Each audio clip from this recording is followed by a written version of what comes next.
Good evening, ladies and gentlemen. Welcome to Citizen AY, the platform where we speak truth to power. This broadcast is going to be purely on YouTube. So if you want to see this broadcast, you'll have to subscribe to Citizen AY on YouTube. Speaking of which, um, just follow the following notification. Good evening and welcome. So we'll be putting that in between the broadcast now and then. Subscribe to Citizen AY. So when you hear that,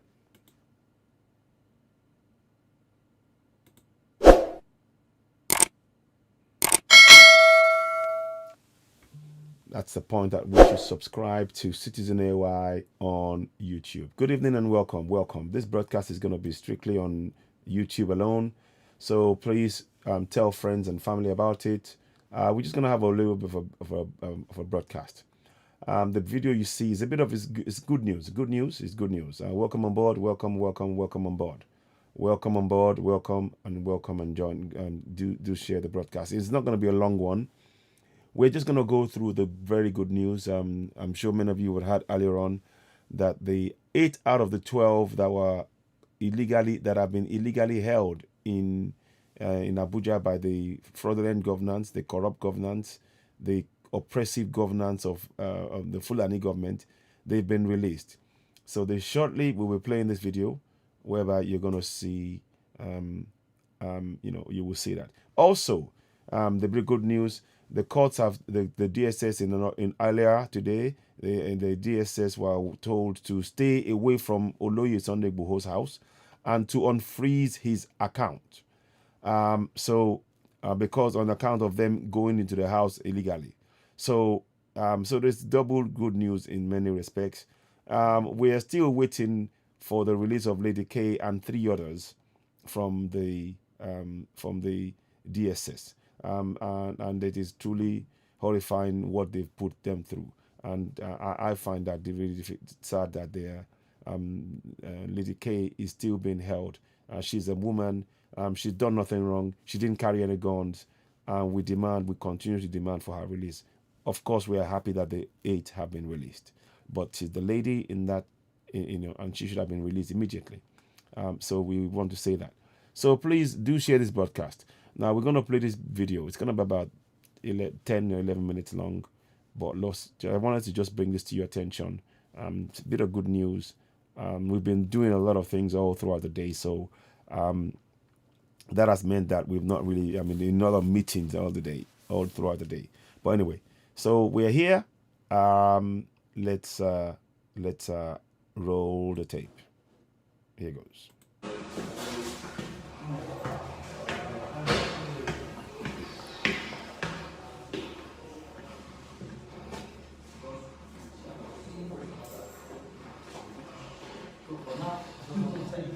So you can see there's people there. That's giving this matter the needed coverage. So there's show in the there, and they're listening. They're listening in. Talk on. Where you can decide. So you can hear it said, "Oh, do I talk on?" That's very telling, that. But there you go. So that's all of the 8 released there. Let me just pause it right there. So let me get a better view. So we're going to try and see if we can get all the 8. So the people that you see sitting down around the lawyer, that's Pelumi, I believe, if I'm correct. Those are the guys that have been released, and that's the lawyer there. So that's the good news, but let's continue to watch. So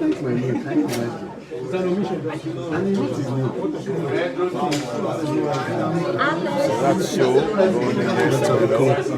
My name. Where? If I slap you, you come late. So there you go. Now we're gonna freeze it. So that's 3, 4, 5, 6, 7. I think that's 8 of them there, but I'm just freezing it so you can get a better picture of the people that the 8 that were freed. Unfortunately, Lady K has not been released, even though despite her injuries. and we continue to demand for her release. In fact, all they've done nothing wrong. They need to be released. But let's watch on. So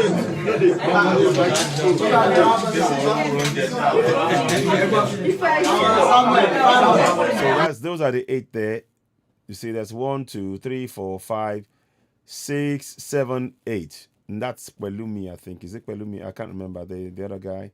So anyway, so 8 of them, you see that? Yeah. So you got 1, 2, 3, 4, 5, 6, 1 sitting down there, and 8. So those are all of the 8 of them there. So let's watch on.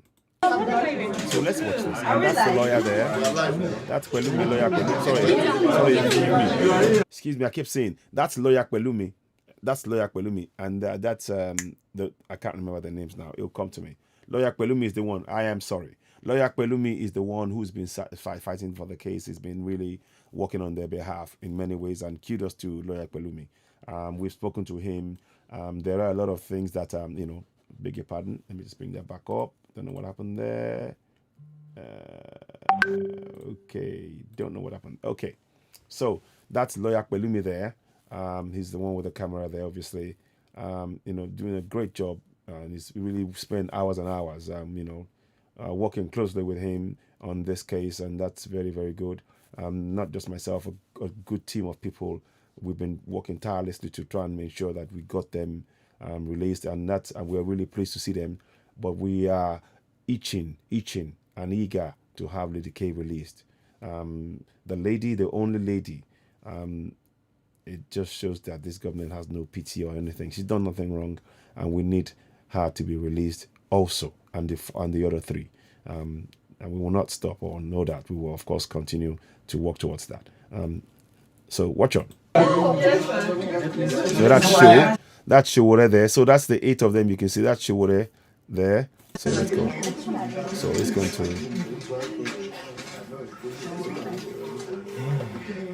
So now the people will. That's the 8 there. 1, 2, 3, 4, 5, 6, 7, 8.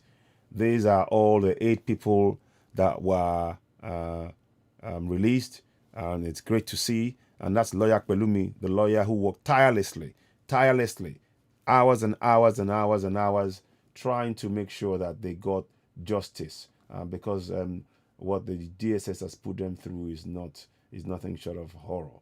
But anyway, so kudos to him. Let me just do something. 1 second. I'm not quite sure. The screen is frozen somewhat, so I want to bring that back up. 1 minute. I don't want to continue without, because it's frozen somewhat. Okay, let's bring that back. I don't know what's happened there. So, okay. Don't know what happened there. So now let's do this again. Yeah, we're back. Okay. So the lawyer Pelumi has worked tirelessly. So that is a good picture. You can see all of the 8 of them there. And that's, in fact, and behind the scenes, we had a moment of celebration with them and sort of Yoruba Nation now, and we really went for it, and we were all cock-a-hoop about that. And that was a special moment, and I want to thank the guys. They truly represent the fight for Yoruba Nation. All the 8 that you see, I do apologize. Let me see if I can move that down so you can get a better view of. Actually, you can see them there anyway. So that's me in the corner, and that's them there. So it's very, very good to see them. And hoping that they continue to get speedy, they get proper medical treatment and everything else, and they're on bail. But nonetheless, we are happy. But we want Lady K and the other 3 to be released as soon as possible. They've done nothing wrong, so we maintain that focus. So here goes. The useless SSS arrest for Lawless. Chief Sunday. They just released them, so part of them now. And so that's what we are doing. We're trying to address.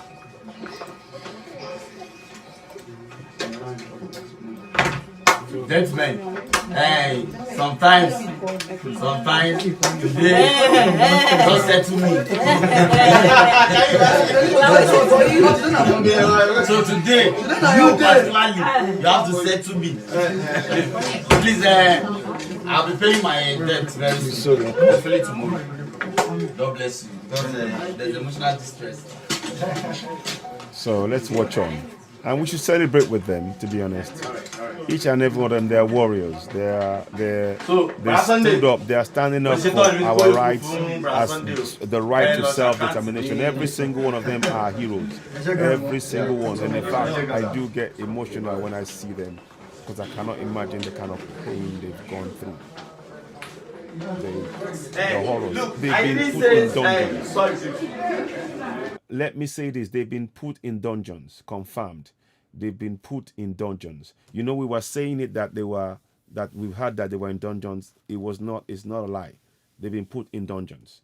They've been put in dungeons. And that is painful. Good evening, and thank you, Anjoni Michael. A big congratulations to Release 8. One couldn't imagine what they could have gone through. Congratulations to Yoruba Nation. We need to accelerate release of the remaining 4. Absolutely. Absolutely, Anjoni. Absolutely. So please do share this broadcast. So let me just make sure. I'm trying to say thank you very much. So Anjoni Michael. Absolutely. So I'm just trying to make sure people, we need to build this platform. And the only way we can do it is to work tirelessly on it to make sure it is there. It's great that we have YouTube, Facebook, but Facebook is unpredictable in many respects. So it's good to have this so we can build this up slowly. So please help us share it and spread the word. So here we go. So evening and welcome, Terry Omolade. Evening to you. So let's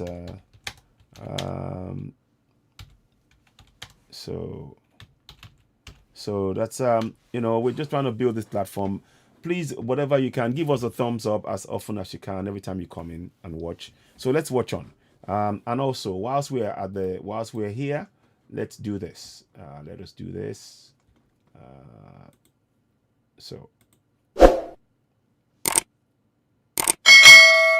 Please tell your friends to subscribe. We appreciate you all. Thank you. Welcome on board Odua today. So let's do that as well. I'm going to answer every single person that comes on board tonight. Acknowledge you because without you there will be no platform. Today it's just easier to just do this now. We're going to build this slowly. We have the other platforms and everything. We're grateful, but this is really important to do.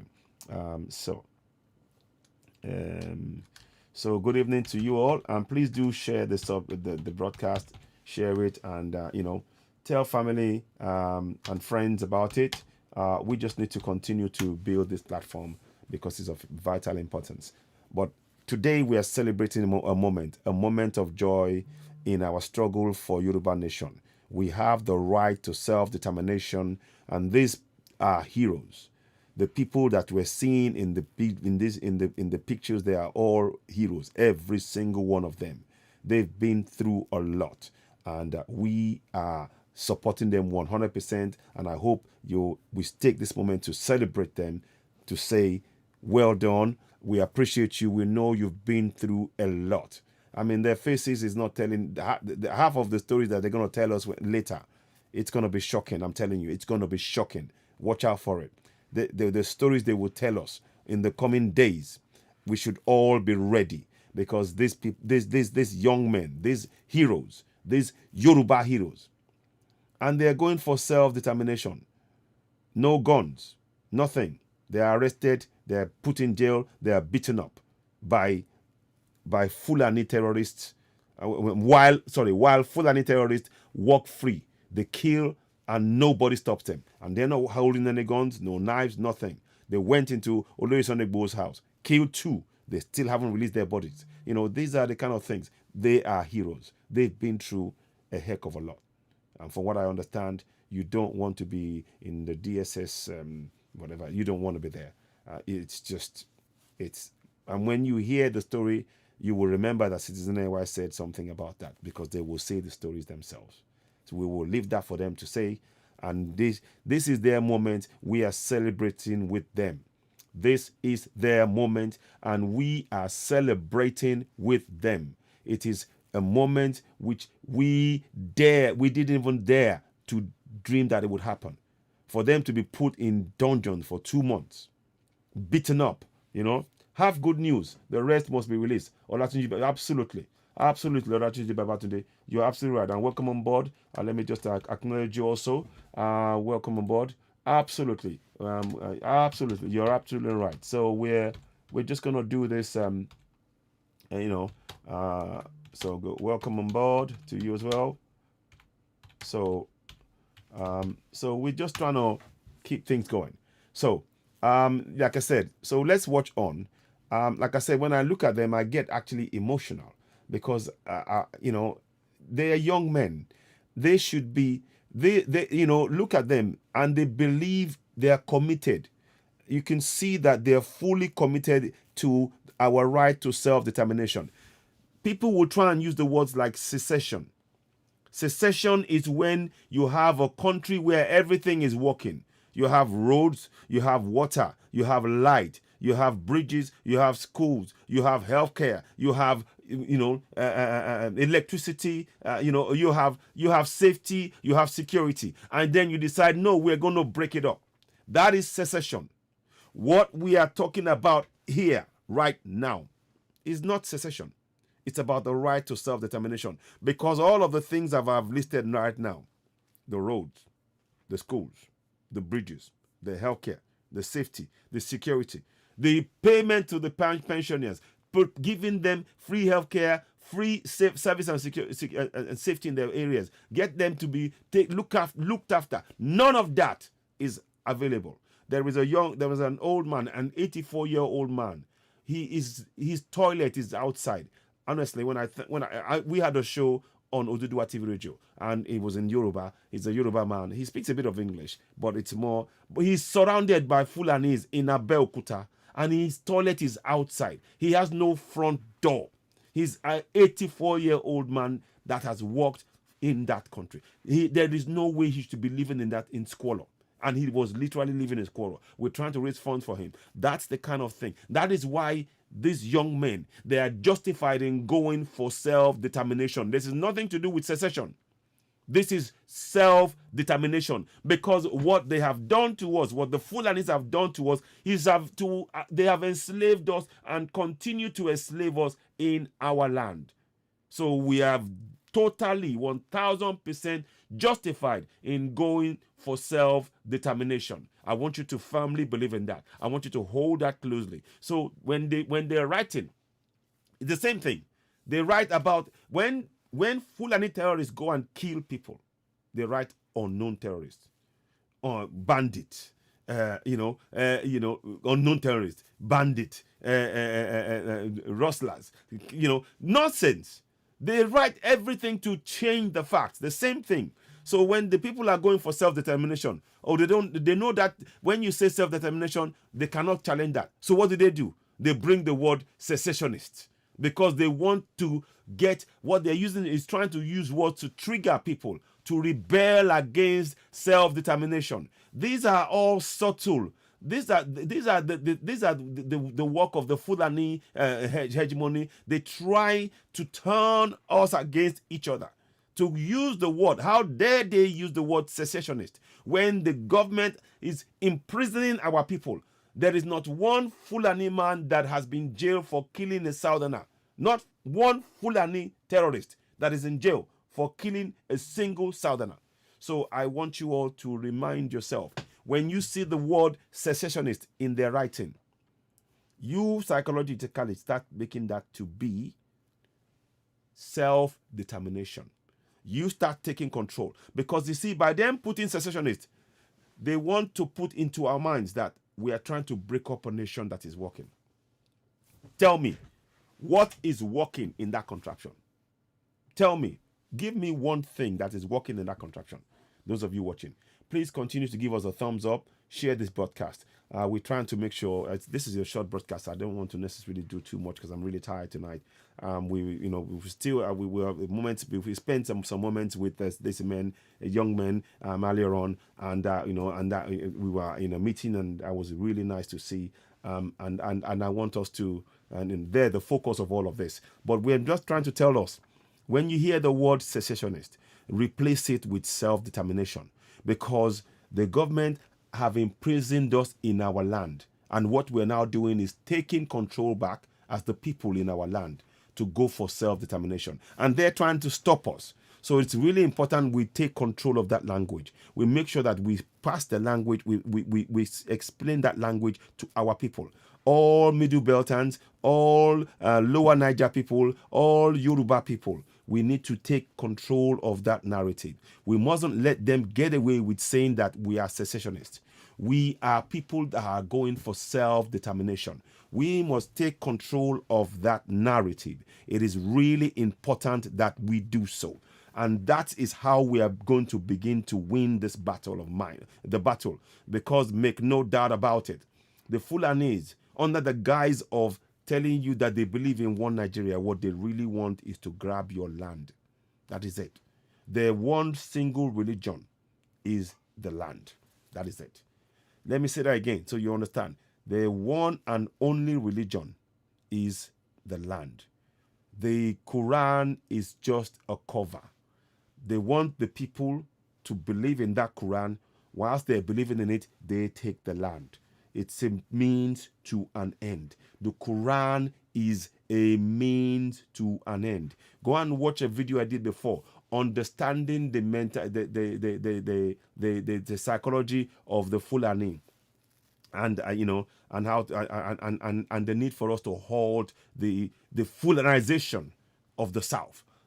Go and watch that video. It breaks that down in great detail, and it's something you can find useful. I'm not going to go through it all again today because today it's about celebration. I'm sorry if I stopped a little bit, but let's carry on and watch these great young heroes of ours. Here we go. I didn't mention something to you people. Okay. The people that SSS claimed that they killed in Gongdwell, those people were actually hiding in bathroom. Yes. Hiding in bathroom, trying to prevent themselves from it was actual because SSS got into the room, any room they get into, they just start spraying bullets, start shooting. So these people, those who were like harmless, they were hiding, they were in the dark. As a matter of fact, one of the persons killed was killed because he's blind, he couldn't see.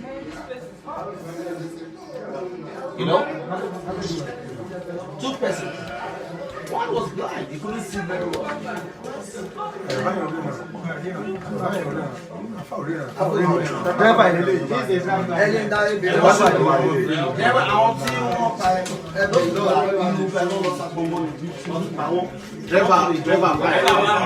we're just going to watch for a few minutes. One of them was in the bathroom. Is anybody there on spray? Then the second one is blind. Do you know the whereabouts? Do you know the whereabouts of their body? That's the question we're asking. Do you know the whereabouts of the dead body? Show was asking there. Well done. Kudos to Show. Show really stood up for the people, and you can see. And that's what we need. We need more people to be speaking up. This is our right for self-determination. If we do not speak up, we're going to be obliterated in our own land, and they will take it. And that's what I'm telling you. The only religion that the Fulani practices is the land. They give those who they want to take over the Quran whilst they take the land. That's how it is. If we understand that narrative, we are, we can then take control of this. And that's why we shouldn't let them talk about secessionists. There is nothing secessionist about what we're going for. We have the right. In our own land, we have the right to self-determination in our own land. We must maintain and spread that narrative in the towns and the villages. You see, when we speak it, Etowani, Ile Babawani, if we're saying it in our local languages, so the people start claiming that, we give them self-confidence. That self-confidence will translate to defending themselves. You see, the words that we use are really important. Etowa ni lori le baba tawa. We need to use those kind of languages. So we are empowering our people that we have the right to self-determination in Yoruba land. Because right away, the Fulanis, what they're trying to do is to make you talk about one Nigeria, make you believe that we're secessionists. That way, they can get you on their side against us, who they are trying to enslave in our land. So let's watch on. Madam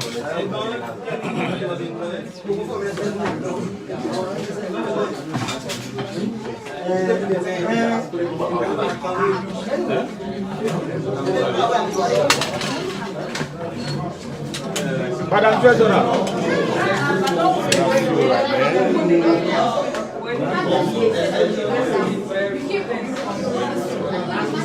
So everybody's happy. You see, everybody's happy that the boys are out and they're shaking their hands. And,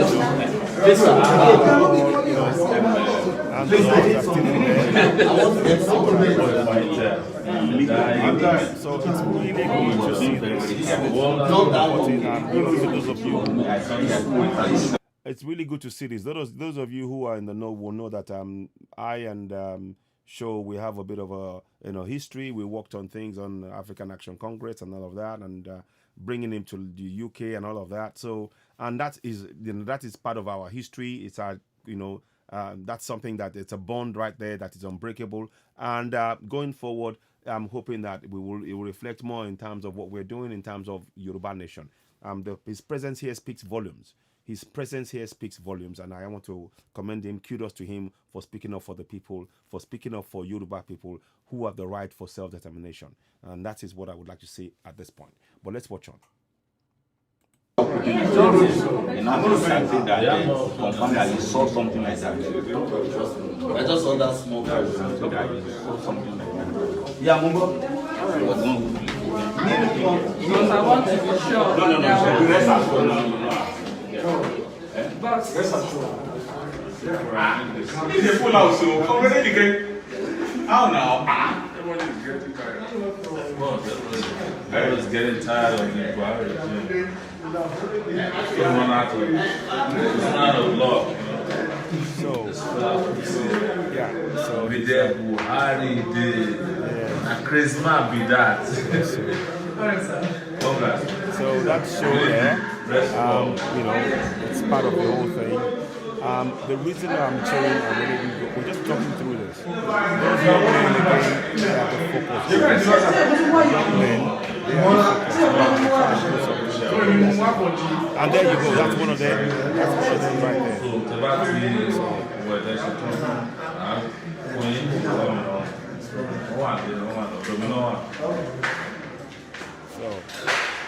So that show right there, that's one of the young men that was released. Kudos to show.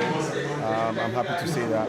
The struggle is real. We need to understand that. The struggle is real. We need to understand and state that clearly. Please do continue to subscribe to Citizen AY on YouTube. It's very important that you do so. You help us grow this platform. There you go. One more time. So that's what I would like you all to do. We'll play it at regular intervals and remind you, please do 3 things for us when you come on here. Subscribe, hit notification button, hit the like, give us a thumbs up button. Very, very important if you can do that. And tell friends, share this. The more you share it, the more the platform will grow, and we do appreciate you all. Let's carry on.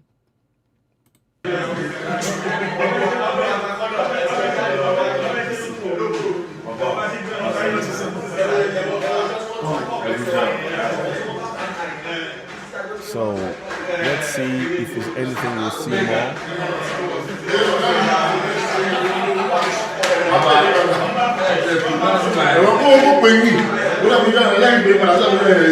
Let's forward it a bit more. Very good, but I wanted to forward to where the boys are. Here we go. Sorry. Now let's sit down. I think that's a first meal post. You can see them with having a first meal post release. Let's have a look. So here they are. They're back in there. They may be eating or something. I hope they might get us water or something. I hope. I mean, this is really unfair. That what if to have put these guys in jail and everything. It's really unfair to have done this to them. They've done nothing wrong. All they did was speak up for their right to self-determination. There is nothing secessionist about asking and going for self-determination. There is nothing secessionist in going for self-determination in a land where your oppression has been on a daily basis. We have that right to go for self-determination. And that is what these guys exemplified. They are heroes, every single one of them. And we salute them. Kudos to them. Salute, salute, salute. I salute them. And I'm sure many of you watching, you feel exactly the same way. And we have every right. They are exemplifying the kind of sacrifice we need to make to get our Yoruba nation. And they are ready to put themselves on the line. That's what many of us must do. We must put ourselves on the line. What are you prepared to do to achieve Yoruba nation in the face of the oppression by the Fulanis on the northern and on the southerners, on Middle Belt, on Lower Niger, on Yorubas? What are you prepared to do to speak up for self-determination? There's nothing secessionist about what we're saying. It's about the oppression, to stand up against the oppression that the Fulanis have imposed on Southerners. So let's listen on.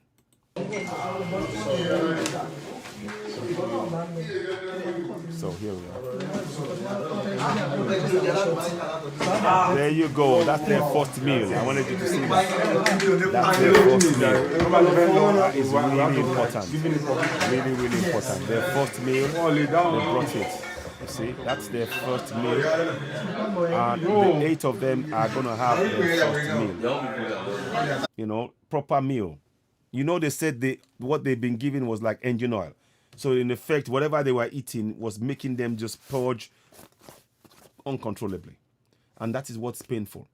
We still want them to release this lady here. Let me get the picture out. This is painful. We demand that they do that. They have to release this lady. In the middle of this celebration, we have a moment for Lady K, and I want to show you that now.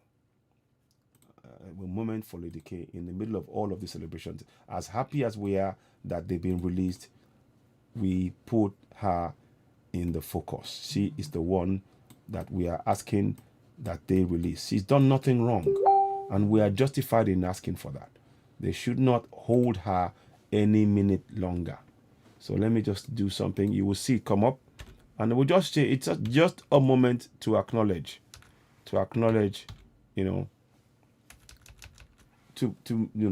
we need her to be released. She has to be released. 1 second. Where is it? Where is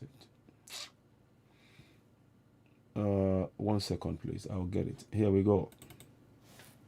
There you go. That's Lady K. I'll see if I can get a better picture. But yeah. So I want us to do. In fact, that is a good picture to leave there. That's Lady K right there. I'll see if I can get a better picture of her. But I wanted you to see that. As they have been released, she's still, held up in jail. And she's done nothing. And she's the only lady. And this shows the cruelty of this Fulani government. It shows the cruelty of this Fulani government. Now, let's go and do something more. I want to go and get a better picture. But I want you to see. I want you to, let's leave that there for a few minutes. We are glad that they are out. They are having their first meal. Brilliant. And that's probably a good point. That is something that she should have been enjoying right now. There is no reason for them holding that for a minute longer. She has done nothing wrong. So we continue to demand unequivocally for her immediate release, and the others.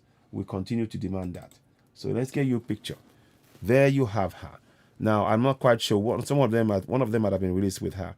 But there you have Lady K there. She needs to be released. She needs to be released. She needs to be released. Those of you watching, please share this broadcast. We ask that Lady K be released. At this point, I'm just going to quickly do this. So please subscribe to Citizen AY on YouTube. Tell friends about it. Spread the message. Get them to watch this video. It's got a very powerful message in it, and we're serious about it. We are not about secessionists. We are not secessionists. We are people going for self-determination. We must take control of that narrative. It's very important that we get that message loud and clear. And of course, you can see Lady K should already have been released. and she's not been allowed to get proper treatment. She is injured. She's sleeping in a dungeon. She's a lady, and they have no compassion in their hearts for Southern women. The Fulani government, in holding Lady K, have shown no compassion whatsoever to Southern women. If you dare do anything to a Fulani woman, you know how they will come at you. But just contrast that to how they are treating Southern women. Take, for example, Lady K. That's why we're saying this. So I'm putting it there. So I'm just going to, let me try and make this smaller. And of course, there you see Lady K. So I needed to do this so that we could at least be able to see, what is being done. What is being done, it's truly unfair that Lady K has been put in this position whereby she's done nothing. All she did was be in that house. And the DSS, they've been told to stay away from Oloye Sunday Igboho's house in the court today. This morning at Court 7 in Oyo State, when they went to court, the judgment passed down was that, let me read to the exact words. In fact, I'm going to try and see if I can give you those exact words. Let me get it out if I can find it. I know I had it somewhere, but I just wanted to get it to you. The exact words are, if you go to Citizen AY in fact, give me a minute. I'm just going to get it out for you. I'll bring it out for you so you can see it. Where is it now? Let me just put this out. Just give me a minute. It'll come up. You can see it on YouTube, on the Facebook platform, and in fact I will post it also on YouTube as well. I should have done that, but there's been a lot of meetings we've been going into. So I'm leaving this here for us to know that we still need Lady K to be released. We need her to be released. The government, the Fulani government, the oppressive Fulani government are really not kind-hearted in doing this, in oppressing, keeping her in a jail, in a dungeon, not even a jail, in a dungeon. She's being kept in a dungeon as we speak. And that's something that we must highlight, make the world know that this is the oppression that we keep talking about. So let me bring that to you. I'm going to just do this to you now. Bring it now. So I'm going to copy. So it says here, Ibadan Federal High Court extends order barring Nigerian government from arresting Sunday Igboho. Court also ruled that Igboho's bank account should be unfrozen. That's what it said. I will post that also on YouTube so that those of you who haven't got that information can also have it. But I'm just pausing here because this is really important. We have to have Lady K. She's the only lady in the all of the 12, and the government has shown no compassion whatsoever to the only lady. Bearing in mind that when they arrested the Fulani woman in Saudi Arabia or something, and they were going to, straight away the government was in there. 2 months now, they've left this lady, almost 2 months. They've left her, and, in squalid conditions, in oppressive conditions. And this is what should tell you, those of you that still believes in one Nigeria, that one Nigeria does not believe in you as a Yoruba person. One Nigeria does not believe in you as a Middle Beltan. One Nigeria does not believe in you as a Lower Niger. One Nigeria sees you as a slave in one Nigeria. And here is the evidence of it. And that's what we need to be talking about. Please share this broadcast. It's really important. The messages contained in it are things that we need to keep sharing, keep making people aware of. So good evening. Yeah, good evening, Adekunle, my brother. Welcome on board. I acknowledge you. I see you on there. I'm going to acknowledge you straight away. And like I said, everybody that comes on tonight, I'm going to acknowledge. I'll make sure we acknowledge personally. It's very, very important to me. Thank you and welcome. Thank you. Thanks to us all.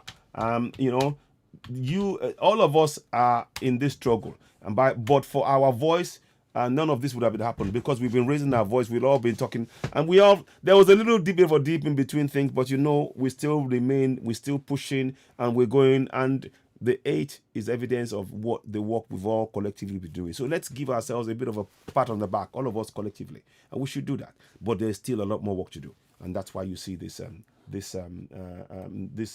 I've posted the video right here, and I'm keeping it deliberately so, because we mustn't lose sight of what is still yet to be achieved. And that is to make sure that every single one of the people that have been illegally arrested are freed. There are still another group of 14 or so in Lagos as well that's still yet to be released. That's also something to remember. But of course, we are glad that the 8 have been released in Abuja, and they made their way. They left the area now on bail. And the remaining 4, of principle of which, particularly Lady K, we must continue to speak up and not be silent, because this is injustice. This is truly injustice. I mean, what is being done to Lady K is injustice, and it is heartbreaking. Picture, imagine if that was your sister or your mom, or imagine that. That's the kind of thing that we're talking about. Imagine if that was the case. So we are doing this. Also, I've put the thing on there to confirm that I've just been busy. So now let's move on to the moment when they had their first meal post their dungeon experience. Post their dungeon experience. Keep in mind, Lady K is not part of that. She's not released as we speak. And that's why we will bring that picture in again to remind people. Here we go. See? Right. See? Look at that. You can see how lean they are. See? Leave them. Yeah, let them eat. So pull that. They're gonna pull back and let them eat. You see, they're gonna eat now. Their first meal. Very important. First meal.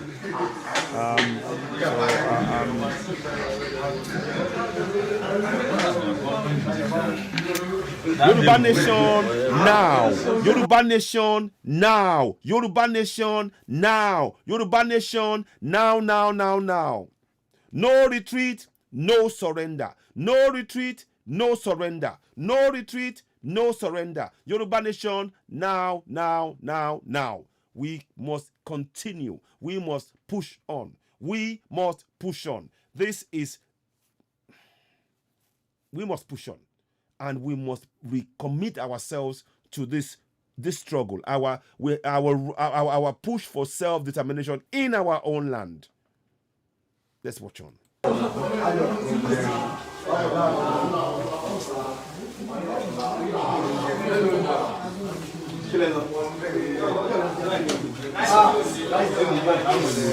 Now let me just let's show there again. So Itoni Sofikpa Niofikpa Nisofikpa. Yes, so yes, Benny, yes. So absolutely, my brother. Let me just see. Did I acknowledge you there? I did, yes. Yeah. So let me just put there. I'm gonna just try and reply as many comments as possible. Even though I'm doing this, I'm doing the thing at the same time. So let's carry on. So you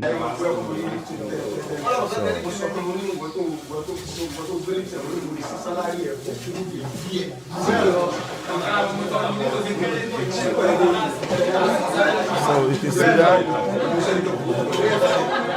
see that there, and the lawyer is helping them as well, and everybody else, the team are helping them, and letting them eat. You see, this is what you see. That's their first proper meal. That's their first proper meal.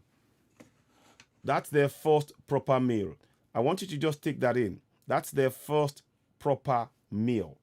And then the Fulani will tell you that they're a government for everybody, and this is how they treat Southerners.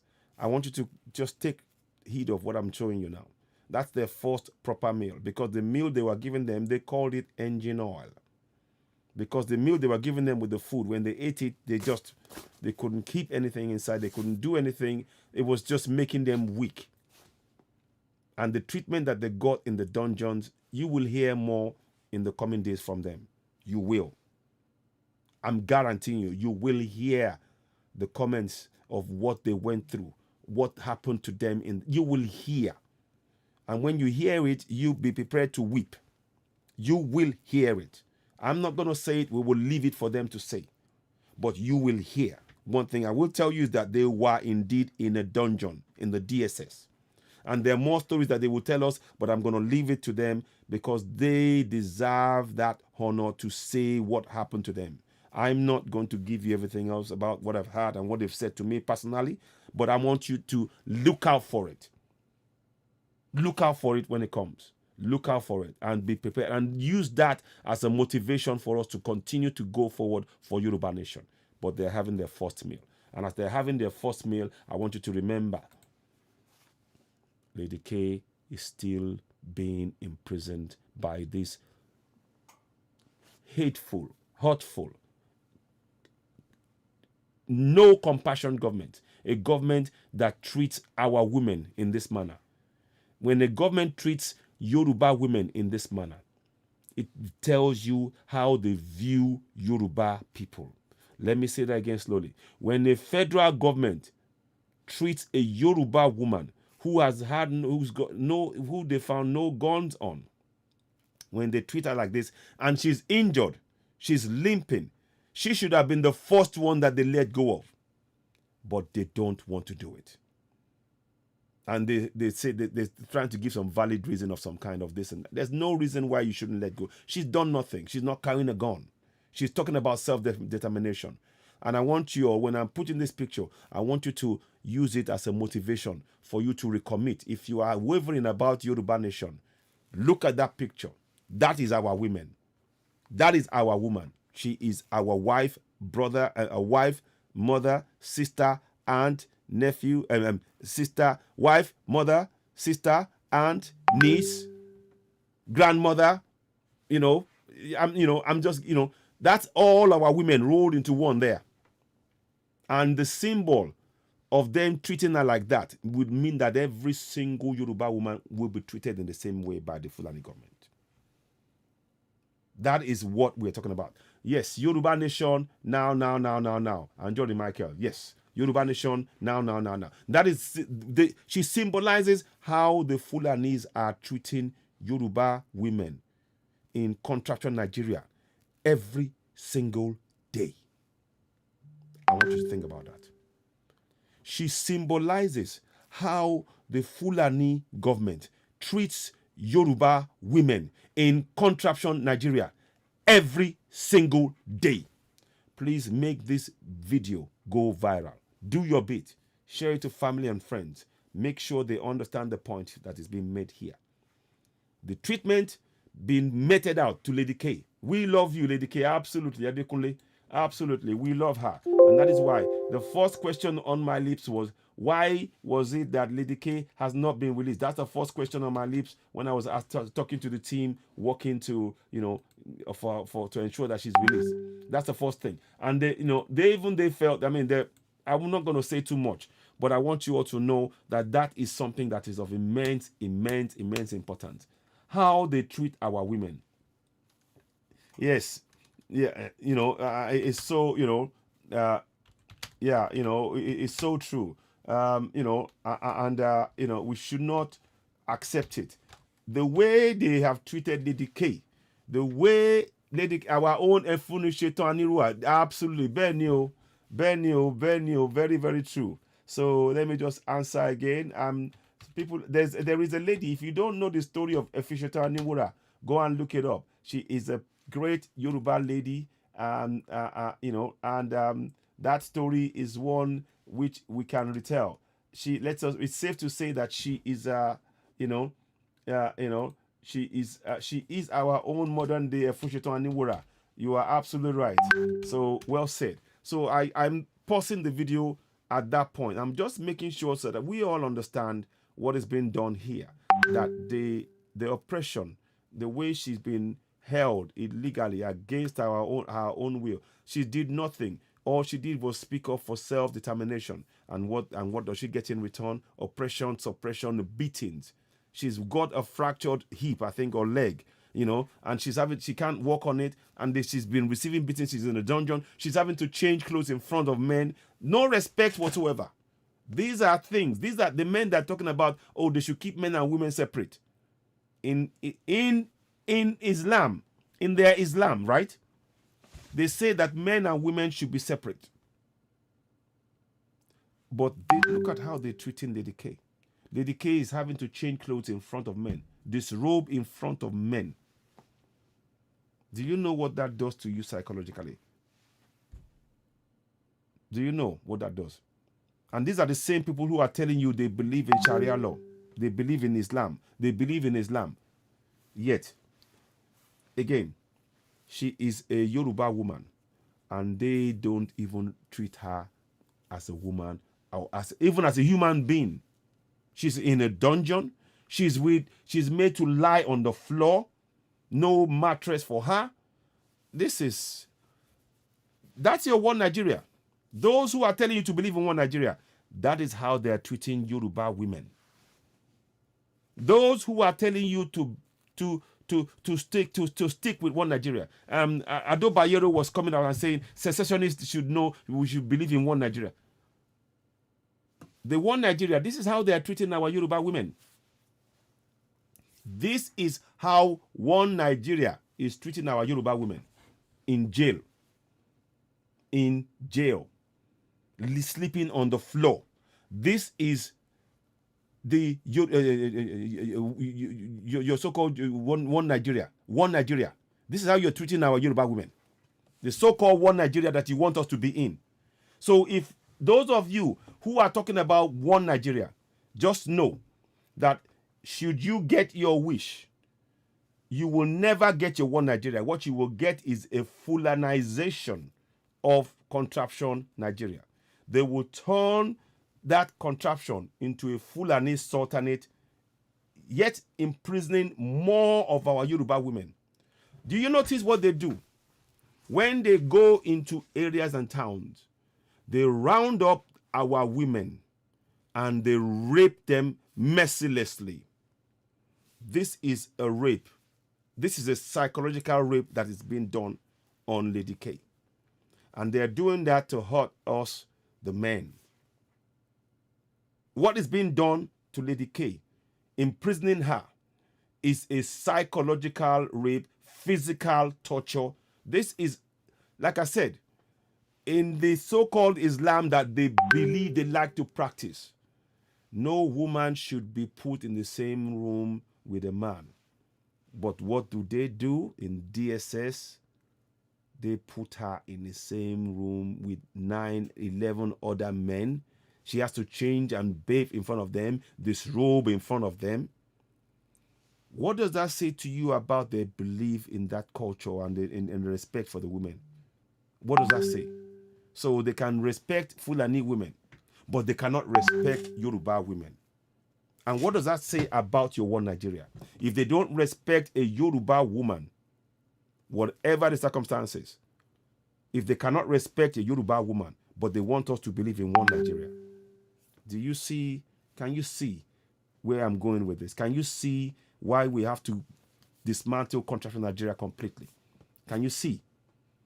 Can you see? Contraction Nigeria has no regard for Yoruba women, no regard for Biafran women, Lower Niger, for Lower Niger women, for Middle Belt women. They go in, they rape, they kill, they torture, they take out these Fulani terrorists. They take a knife and the pregnant women, they cut their stomach and rip the child open from inside the body. This is happening to Southern women every single day. There was a recent statement whereby they said in the past year, 350,000 people have been killed. And I'm sure majority of that are probably women, because that's what they target. That's their target. They target pregnant women, women that they can rape and then kill. This is going on. The symbol, what they've done to Lady K, symbolizes how the Fulanis view Southern women. They don't view Southern women as human beings, because they do that to make sure that in their eyes, and we have accepted this in their eyes, that we are not humans, so that they can treat us badly and take our land. They are trying to dehumanize us in front of their own people and make sure that we turn on each other whilst they take our land. The treatment of Lady K symbolizes how they view all Southern women. I want you to remember that.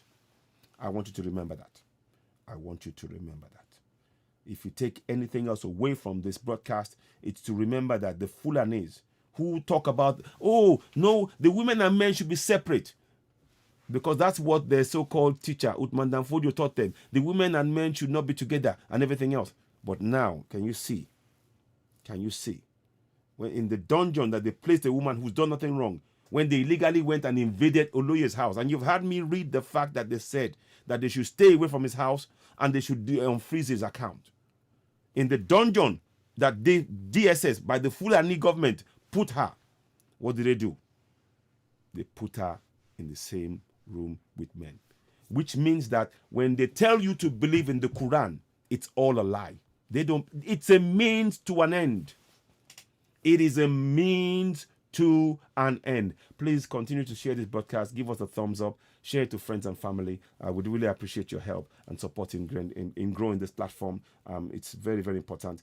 I'm really tired. I would have done it on YouTube as well, but it was really, they are hypocrites. Yes. They're absolutely hypocrites. Yes. You're absolutely right. I'm going to try and answer, you all in here. Let me just put in there. Make sure I answer that question. You're very, indeed they are hypocrites, So yeah, so and this is what we're saying. They are absolute, utter hypocrites. So so like I said, I almost don't want to move away from the shot from her. And look at, she's got a fighting spirit, but she's breaking. There is no reason for them to hold her. So all we want is for them, they must release her. For them, it's a symbol of their oppression, of their continued oppression of the people of the South. For us, it's a symbol of our strength. Our women are strong. She's a strong woman. The fact that she puts her hands up is a sign of strength. They may not understand that, but we do. We do. And we salute you. We respect you.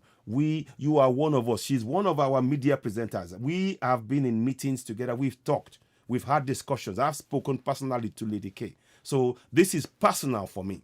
When I'm talking about this is personal for me. That's why when I look at her, it's like my sister.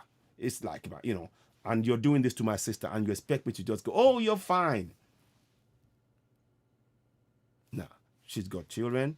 Amoda, we are waiting and rooting for you every step of the way, Lady K. And we want you to continue to keep your spirits up, and we will do everything in our power to make sure that we shame this government to release you. And I maintain that the way they treat Lady K is the way they view every single Southern woman. And you can see the evidence when they send the Fulani terrorists in. The terrorists, they forced to rape our women. When they finish raping them, they kill them. If they're pregnant, they rip out the children in their stomach. That's what it is. And we need to be very, very conscious about this thing. So their plan is to take our land. We need to understand that. The Fulani have no religion. The only thing they are interested in is our land. The religion is used as a means to an end to take the land. We must continue to spread that message. There is no good talking to any Fulani man about the Constitution. He's not interested. He doesn't care about your Constitution. He cares about your land. He cares about taking your land. He doesn't care about the Constitution. He cares about taking your land. And he oppresses you in your land to weaken you to the point whereby if he does anything, you can't say anything. He's psychologically taking your powers away from you. And we are here to return that power back, to wake us up. So the message has to be, we have the right to self-determination in our own land. With that message must be spread to everybody in the South. The NINAS forms, I hope you've signed it.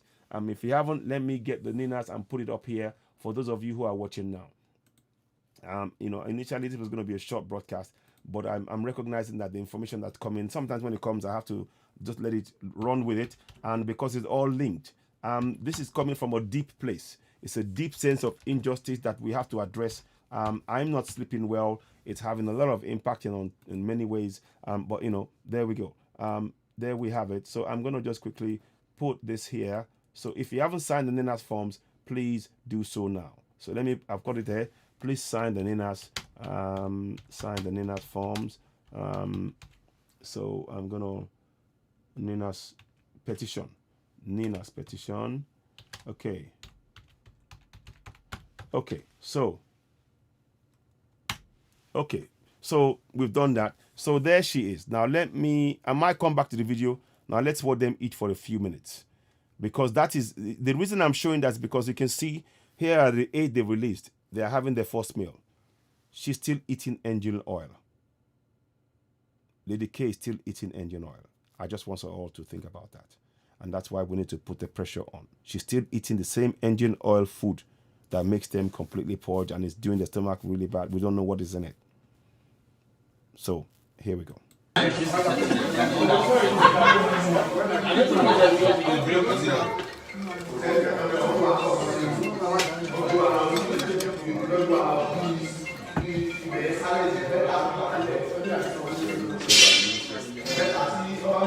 So please continue to share this broadcast. Very important. So there they are. Why lawyer?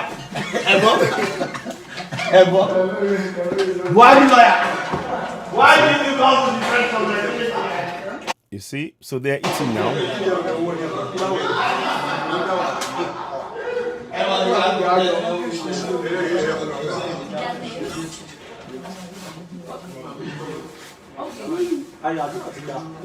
One of my colleagues will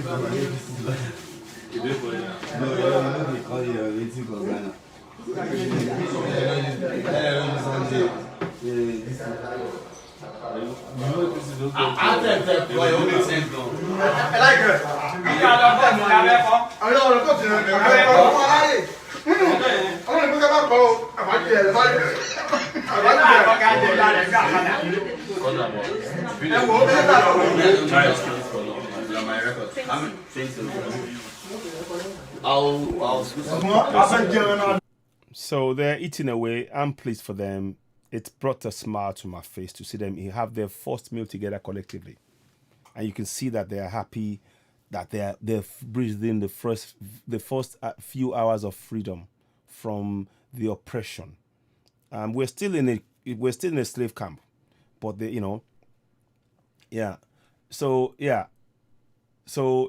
good, fantastic, Adekunle. So those of you, if you haven't signed that petition, please sign. Let me pin it up for you.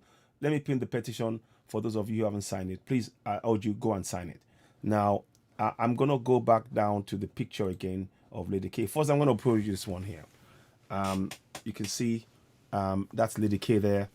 That's somebody. Oh, what's going on here? Sorry about that. Okay, yes. So that's Lady K there. She is a lady, and she should be treated in that manner. There is no reason why the government should put her, firstly, to put her in a dungeon. Secondly, to put her in a room with men and not have her, there's no respect for her human dignity. The government is breaking its own constitution. They don't believe in it. I keep telling you, the mindset of the Fulanis, they wrote the constitution for us to abide by. Those of us in the South, it's not for them. They practice Sharia law. Yes, they practice Sharia law. I'm going to play you a little video, and you will see the words. This is what I mean. And they in Sokoto, there was I'm going to try and get that video out. Let me see if I can get that video out. And I want to, but like I said, they wrote this constitution for the people. Remember the words I used now. The Fulanis, wrote constitution that was imposed on Southerners, that we Southerners have to abide by. That constitution doesn't apply to them because they use Sharia law in the North. Here's a video I want you to see. I'm going to bring Lady K back into the picture, but I want to bring this thing up so that you can see. Let me see if I can. Did I put it? I hope I put Sharia. Did I put it there? No, I know what I do. Give me a second, please. I think I know where it is. I'll find it. I should be able to pick it up. I hope so. It's not, is it?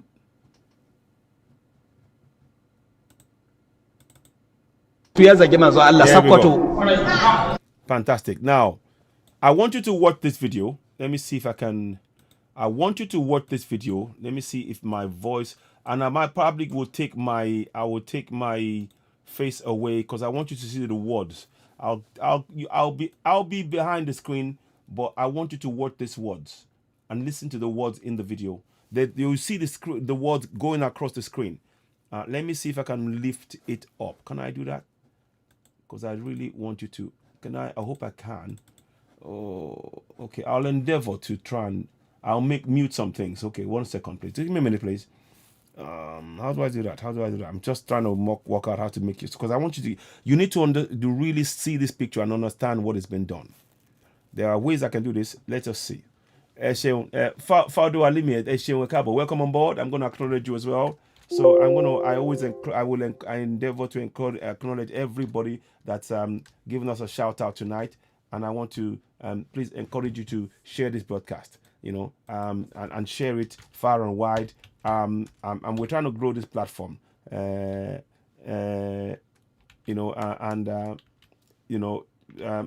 to my Biafran brothers as well, Middle Belt, Lower Niger brothers, please share this broadcast as well. Now, hang on. How do I do this? How do I do this?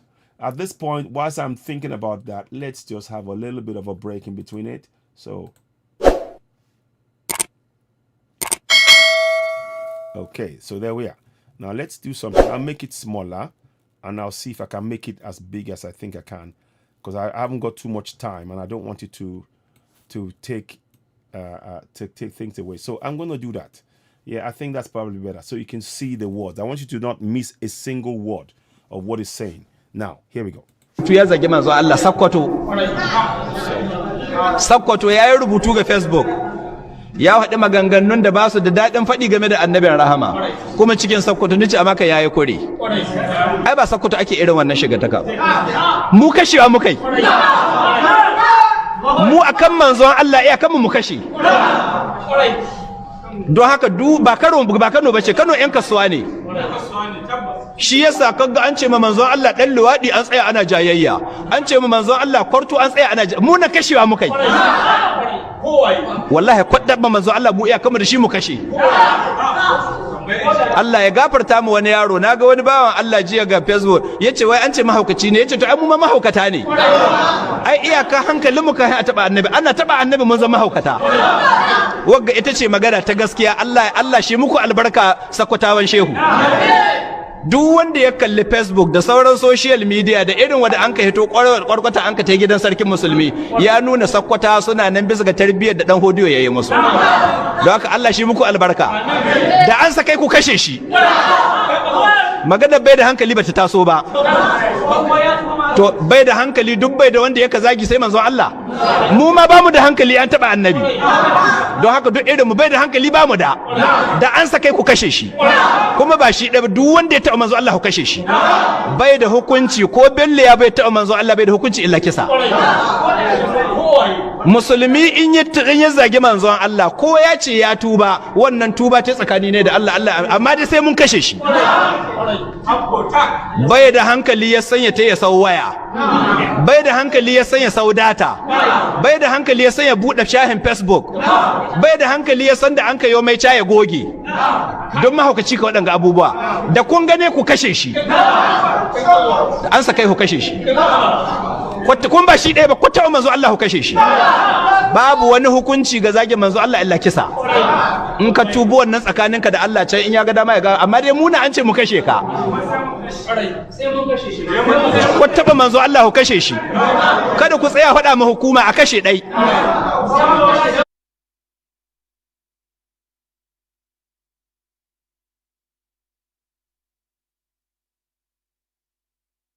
Sorry, pause there. Can somebody read what it says on the screen? Can you see what it says on the screen? Do you understand what it says on the screen? Now, I'm going to do something at this point again. I'm going to bring something in. It says here, don't waste time telling the authorities, just kill him. When it says that, right there, that's Sharia law. Summary justice. Now, this goes against, this is why I say that constitution, the fraud called Promulgation Decree number 24 of 1999, is written for Southerners, not for Northerners. Here's one proof. Now, let's get this out to you. Oh, sorry about this. Give me a minute. Okay, I'm going to just give you, again, it wasn't planned to be this long, but I need to just, I needed to do this, and it's leading to, I'm going to type in, I'm bringing this here, and I'll show you now, www.citizeny.org. Now, in there, download the Nigerian Constitution. You can download it, but you don't need to do that. The new one is the one, the proposed Yoruba Nation Constitution is the one that you need to look at. But right now, we need to go at the current one that we have, that the fraudulent one. Now, I want you to go in here. Briefly, we will go into it, and I'm going to break it down. I want you to go to section 33.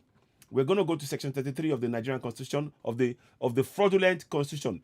Don't forget, it is Promulgation Decree number 24 of 1999. It's a fraud. Now, you said that. He said, don't wait for the authorities. Kill him. Now, let's go at this. So you can, this is a very important point. He said, don't wait for the authorities. Kill him. This is where you will know that this constitution, this fraudulent decree number 24 of 1999 is written for Southerners. Doesn't apply to Northerners. Watch this. We'll be there soon, hopefully. Section 33 is what I'm taking you to now. We are almost there. Right. Good. I want you to look at this. And I will move it out of the way as soon as I've, are you all following me? Type 1 if what I'm saying makes sense. Type 1, please. I know I should have really done it on Facebook as well. Type 1. So, yeah. Thank you. Welcome. Thank you. So let me just answer that again. So I'm just trying to. So now, you see, thank you. So I'm going to go thank you. My Igbo brothers, I would very much like you all to join us also. So please do tell your Igbo friends to join us. We welcome Biafrans, Middle Beltans. We welcome everybody to join us because it's very important. All of us, the Ninas is very, very important in this struggle. That's why, we need Biafra in Lower Niger. We need Lower Niger people, Middle Belt, and Yorubas to all sign up. Adekunle Kuforiji, 1. Thank you very much. So please, those of you continue to type 1. Please don't forget to give us a thumbs up as you're watching. Now, it says here, every person has the right to life, and no one shall be deprived intentionally of his life, save in execution of the sentence of a court in respect of a criminal offense of which he has been found guilty in Nigeria. Now, I want to ask one question. How many Fulanis read English? I'll wait. How many Fulanis read English? Or Hausas combined? Because they're about 35 to 40 million. Let's say. Together, combined. The rest of us, if I wouldn't say 30, the rest, the 180, 190 is from us. 180, let's say, it's from the south. So, the Fulanis don't read English. The Hausas don't read English. They want everything is in Arabic. It's in Arabic. Are you following me? Everything is in Arabic. Type 1 if what I'm saying makes sense. I'm not trying to, you see, the religion, you can practice whatever you want. You can practice Christianity, you can practice Islam. But what I'm telling you is the way it's being used by those Fulanis is to take our land. Thank you, Adekunle Kuforiji, for typing 1. So, it says here, every person has the right to life, and no one shall be deprived intentionally of his life, save in execution of the sentence of a court in respect of a criminal law offense of which he has been found guilty in Nigeria. So, already you can see that, like I told you, the laws are written for Southerners. Idayama too, Muraina Esheongoni. So let me just answer this lady here. So let me just answer her as well. So let me just put that there. So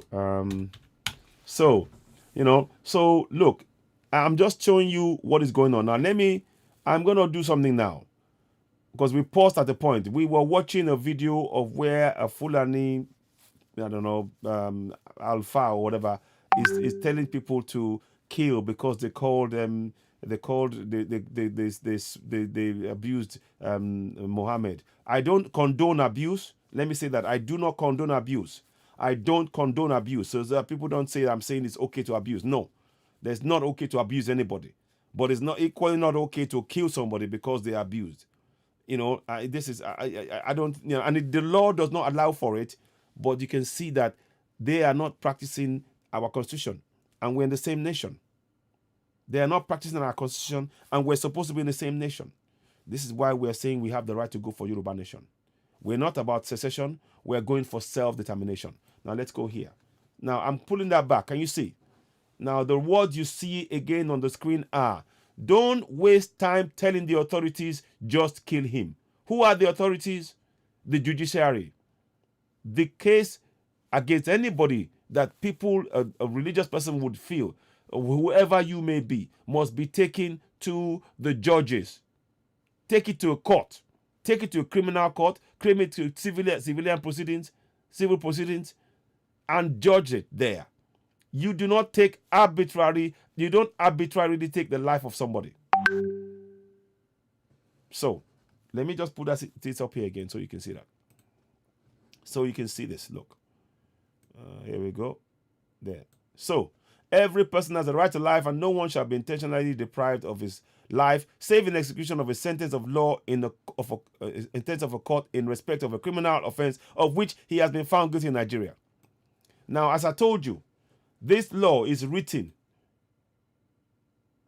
Exactly. No Hausa, no Fulani, Yoruba nation, now. Absolutely. Fuadu Alimi. Absolutely. So, these are the exactly. So, these are what we need to wake up. I'm showing you the things that they're doing, and while they're telling us to believe in one Nigeria, they are going for Sharia law. This man is practicing their so-called Sharia law, and that should not be something that we should welcome in the South. So let me just answer that quickly. Yoruba nation now. Yes, so Yoruba nation now.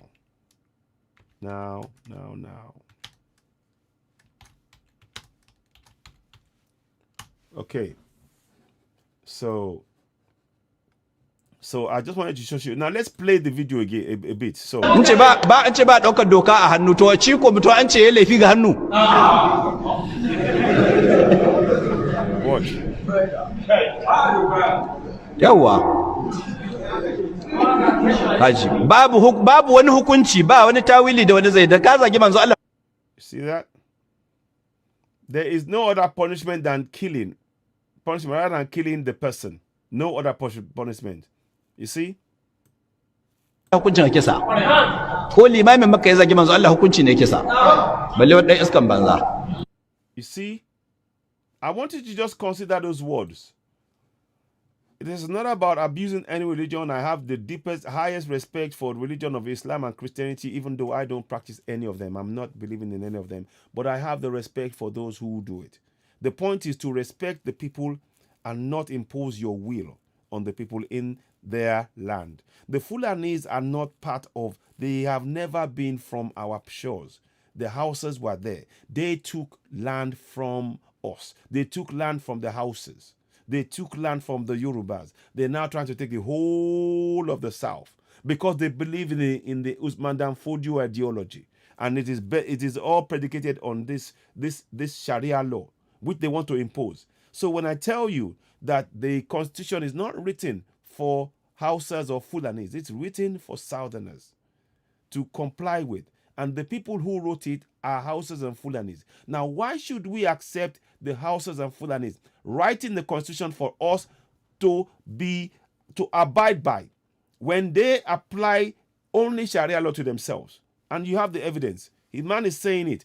Even if the Imam of the Mecca insults the Prophet, he will be killed, not to talk of an idiot. And that flies in the face of this constitution. It flies in the face of the fraudulent constitution. 33 says it here. Every person has the right to life. No one shall be deprived intentionally of his life, save in the execution of the sentence of a court in respect of a criminal offense of which he has been found guilty in Nigeria. So straight away, you can see that there's something seriously wrong with this. I think that's a young man that they put in the picture that they want to kill, that they want killed. We don't know where he's from. I don't know. They said they don't even want to even entertain the fact that he may be mentally unstable. When they just these are the kind of things that we're talking about. That's why we're telling you when we say go for Yoruba Nation. These are the deep things we need to contemplate and understand, that we have every single right to go for Yoruba Nation, because these people are only doing all of this religion to go for one thing: Southern land. They want the Southern land. Amadu Bello said, the new nation called Nigeria shall be our grandfather's estate. Who's their grandfather? Grandfather is Usman Dan Fodio. Uthman Dan Fodio. Now, let me get you a picture of Uthman Dan Fodio to make sure you understand what this means. Let's get it up. Is that it? No, it's not it. No. Where's it gone? Is that it? No, sorry. Oh, sorry about that. No, okay. We don't want that. Okay. I'll come back to that later. Just trying to find you a picture, but I don't know if here we are. Right. Who's Uthman Fodio? So, who's Uthman Fodio? That's him. That's the caliphate. That's what he set up using Sharia law. And under that Sharia law, he converted and took the land from the people and the kings, and they carried out the jihad, in effect. And that's what they're trying to do now, under the guise. And that is why this man is talking in that manner.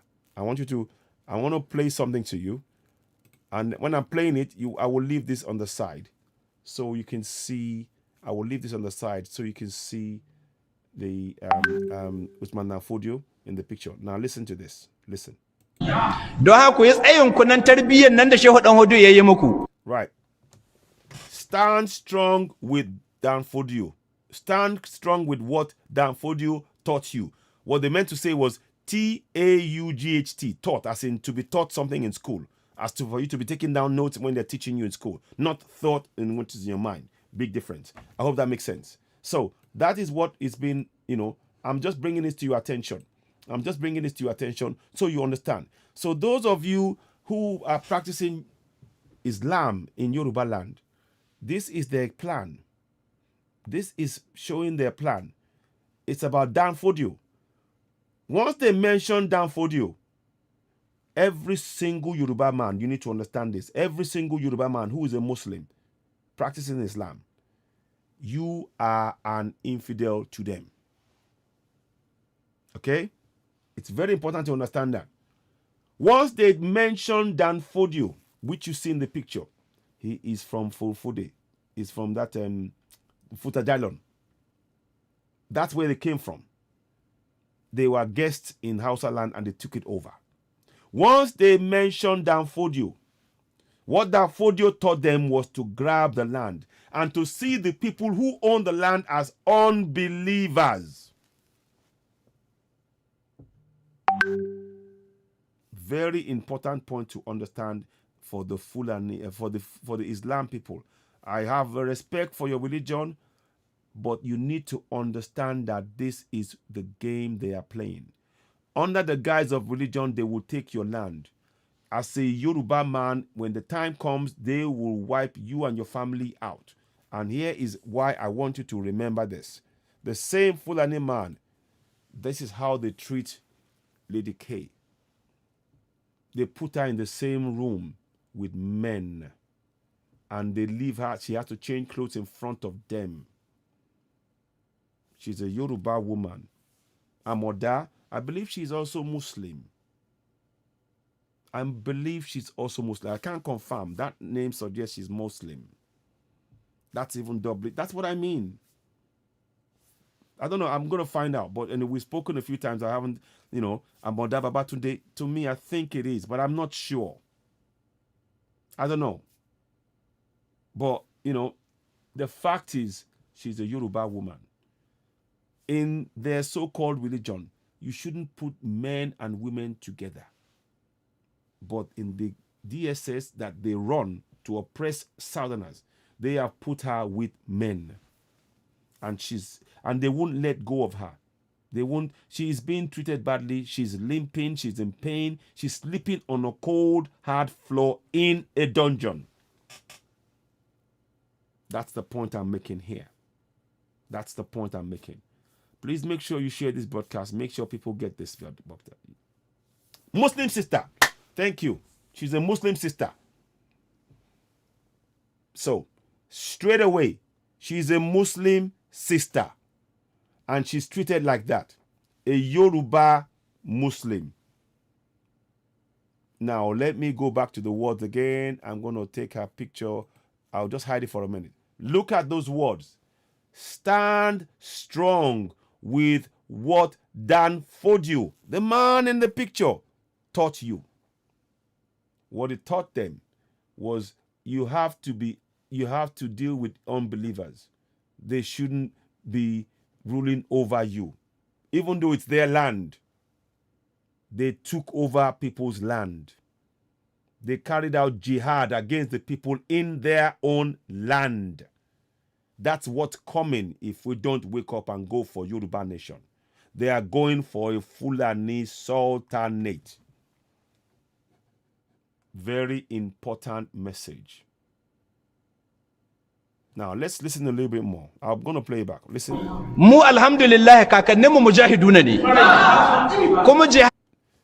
For us, our ancestors are in our minds. You see, when he says that, he's conjuring up the image of Usman Dan Fodio in the minds of Fulanis.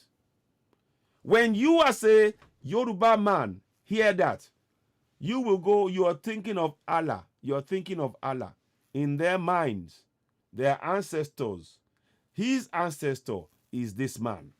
And this man waged jihad against people in their own land. Every Yoruba, Islam or Muslim follower must understand that when they want to take our land, the treatment they are currently giving Lady K is what they will do to us, even though you are Muslim. And worse, they will rape these people because you are not Fulani. The Fulani believe that land is theirs to take and do as they please. Let me show you a picture. I've done it before, but I want to keep bringing this up so that all of us understand what is being done.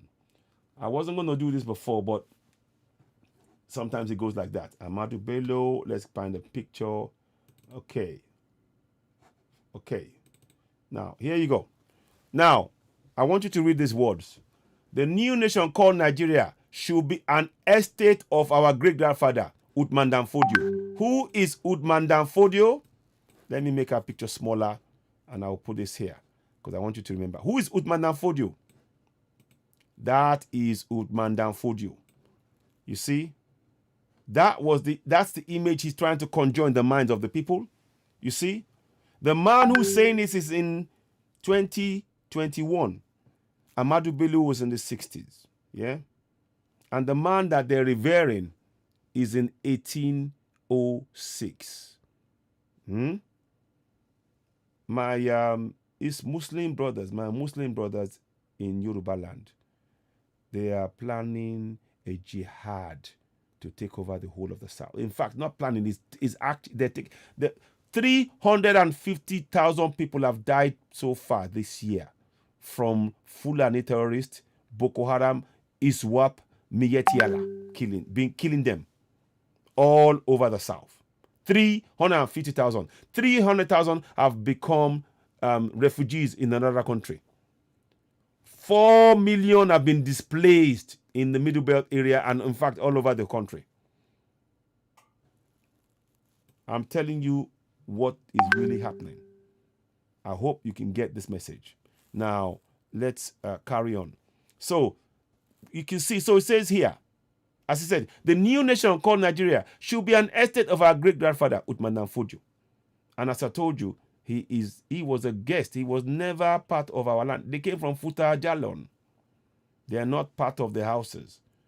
They took the land from the houses, and then they used them to oppress. And listen to these words. We must listen to the words, though. The new nation called Nigeria should be an estate of our great-grandfather, Uthman Danfodio. We must ruthlessly prevent a change of power. We use the minorities in the north. Here's the funny thing. They are the ones in the minority. The Fulanis are the minority. They are not as much as the houses in the north, even in the north. But because they've taken over power, they see themselves as in the majority by power. So they say, we use the minorities in the north as willing tools and south as a conquered territory. The south, Middle Belt, Lower Niger, Yoruba Nation is a conquered territory. If you are practicing the same religion and you had the same system, there is no way they should see the south as a conquered territory. Is that making sense? I'm sorry if is that making sense to you all? I just want to make sure. Please share the broadcast. If it's making sense, let me know. I was going to do it on Facebook, but I'm really tired. I wasn't planning to be this late.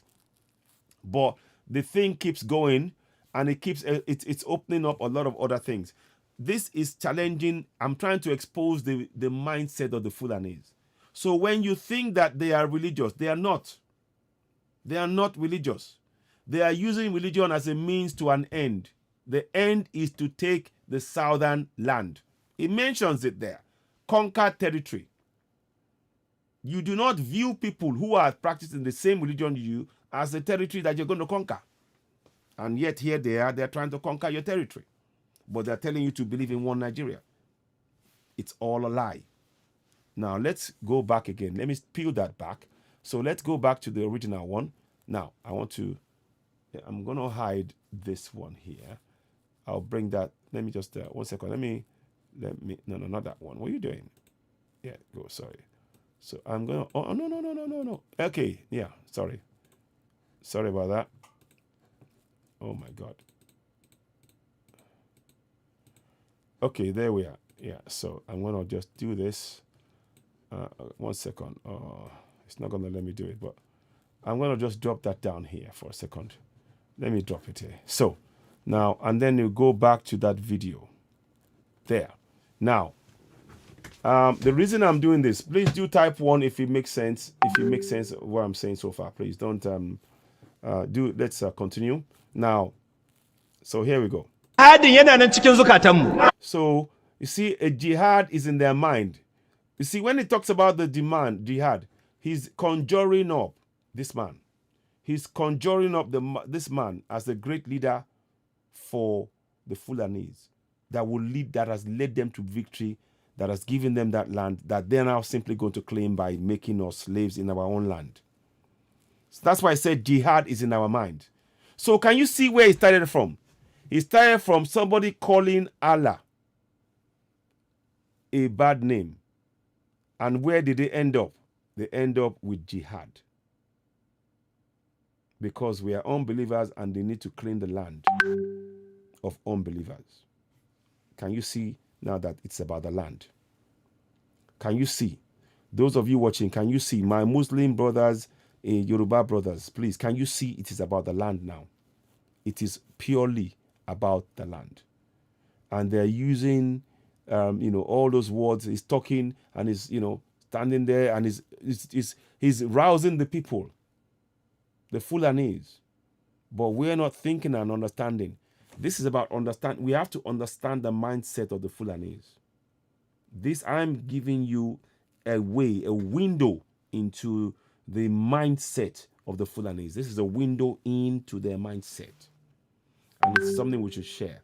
And we'll endeavor to share this podcast. I haven't shared it. I've just been so, focused on the message and what happened to Lady K and everything else. But nonetheless, it is still valid. So let's crack on. Let me just put it here. So sorry about that. Let me just shut that down. No, okay. Let me do that. Okay. So I'm gonna just quickly do one or two things. So bear with me. I just want to make sure people see it. That's all. Because that way you can partake in it. You can discuss it. You can it is something that is worth looking into. Let me just go there. Okay. So next. So anyway, do share as much as you can. So let's know if this makes sense to you, if it's resonates with you. These are really important things that we should really look at. Let me just try one more time. Okay, still put it there. Next. Okay. So now the reason I'm doing this is because I want you to really think about it. They're conjuring up jihad is in our minds. He started off with blasphemy against Prophet Muhammad. They ended up with a jihad. Can you see? Somebody who's committing a crime, and jihad is in our mind. You see, he's trying to prepare them for war. Jihad. And jihad is what? Let's go and look at the word jihad. So that you don't take my word for it, let's go and look at the word jihad. Let's see what it says. 1 minute. Jihad. Let's go in here and just type in jihad. And then I'll type it. And so we know it's war, but I want to bring it to you. Okay.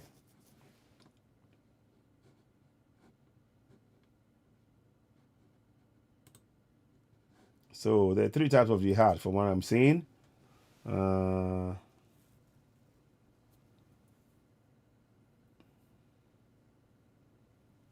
Okay, so there are 3 types of jihad. So let me just see.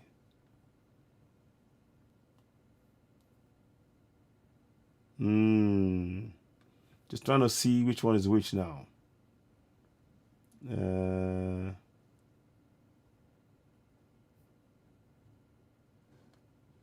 There we go.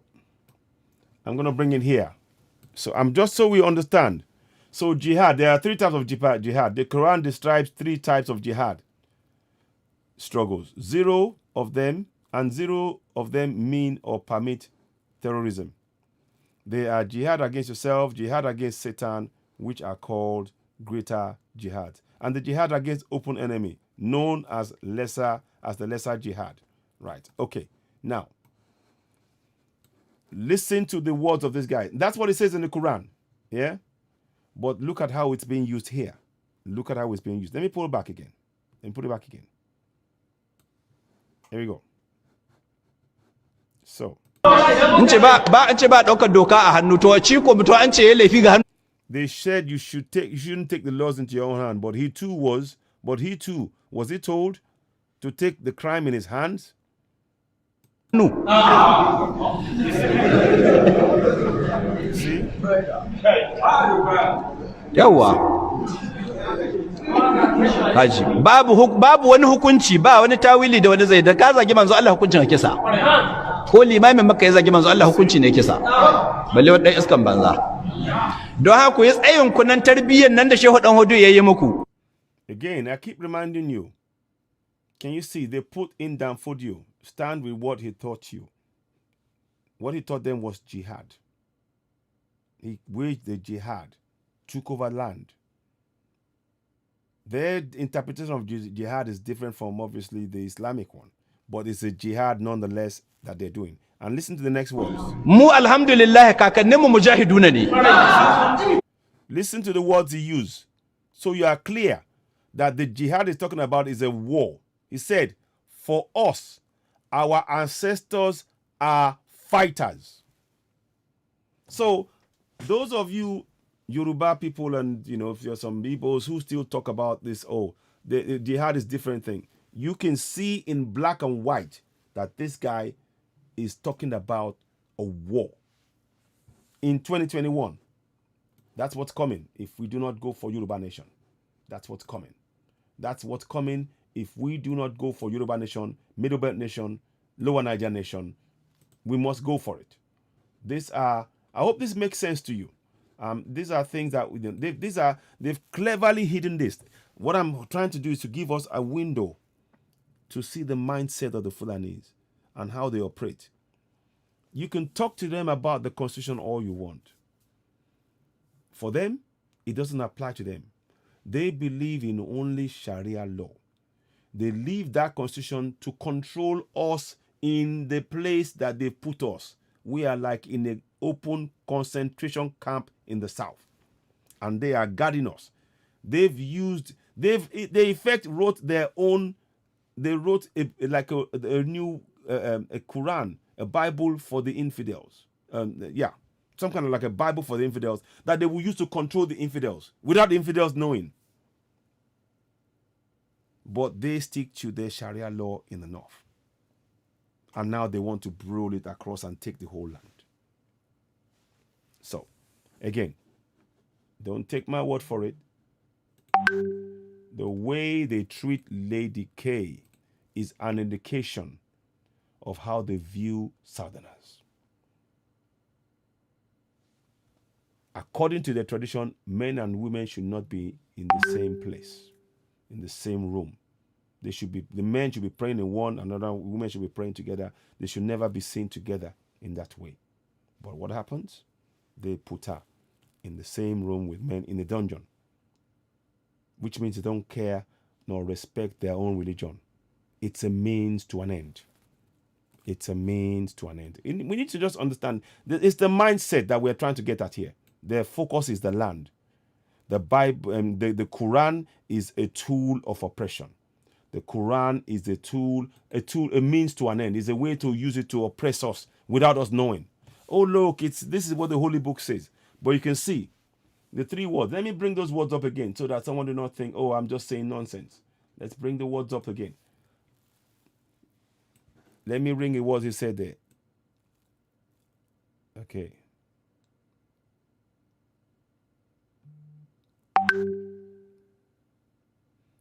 For us, our ancestors are fighters and jihad is in our minds.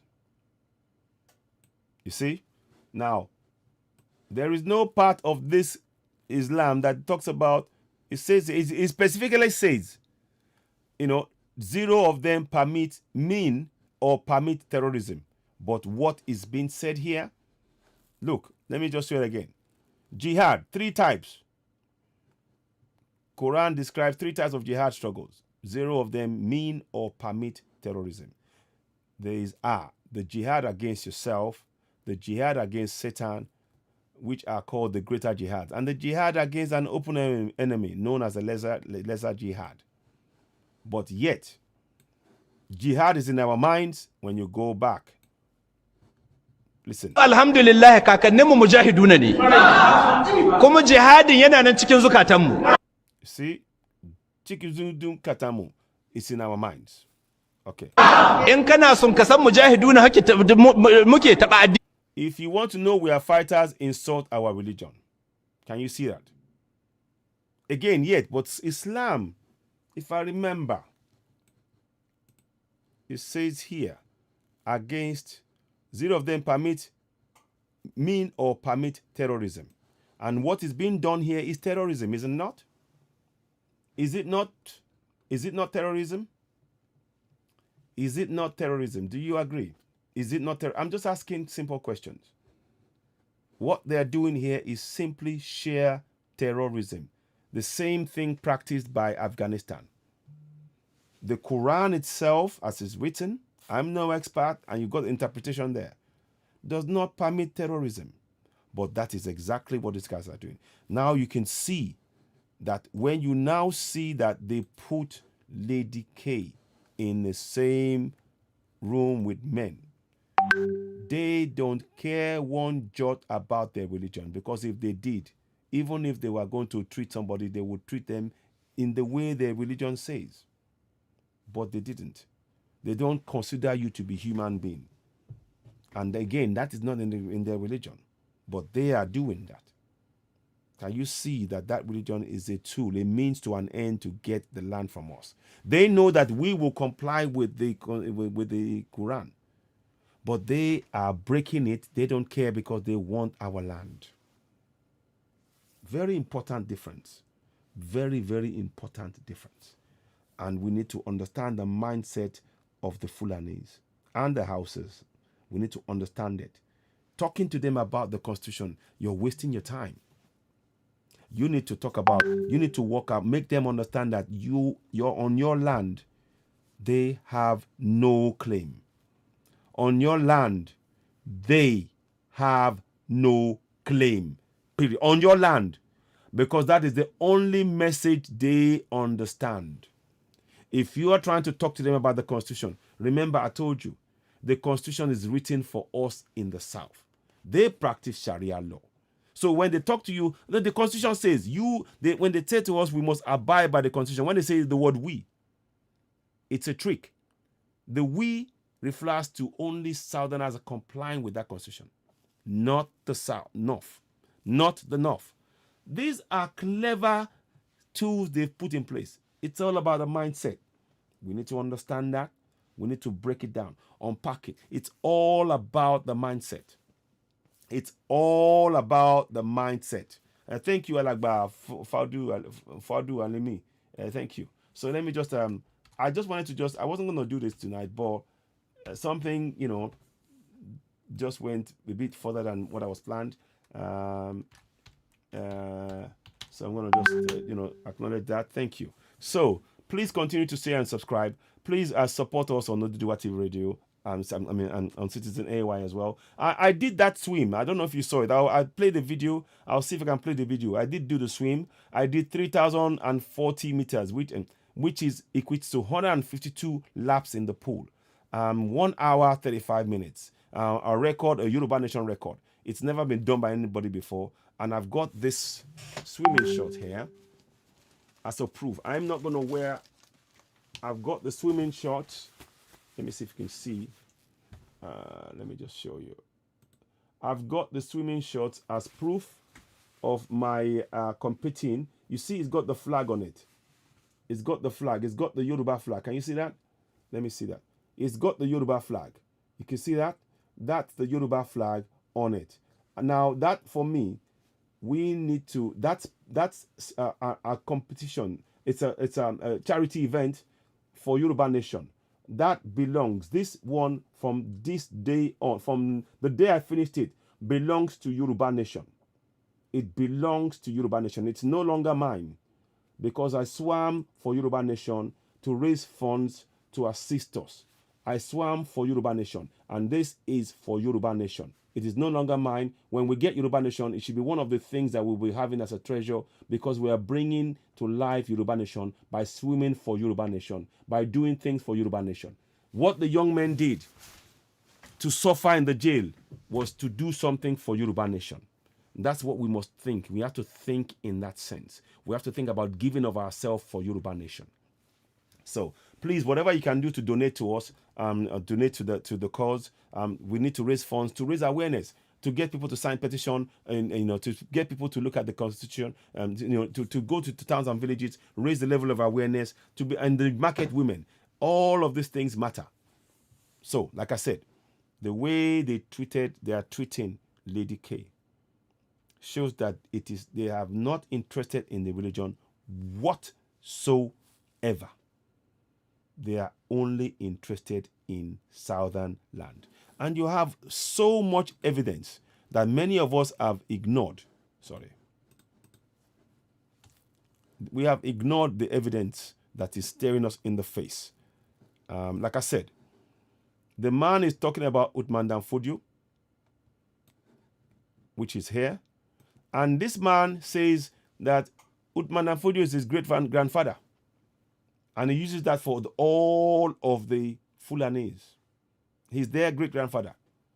So when it talks about Uthman Danfodio, Yoruba Muslims need to understand that you are an infidel in their eyes, even though you are practicing Islam. Do you get it?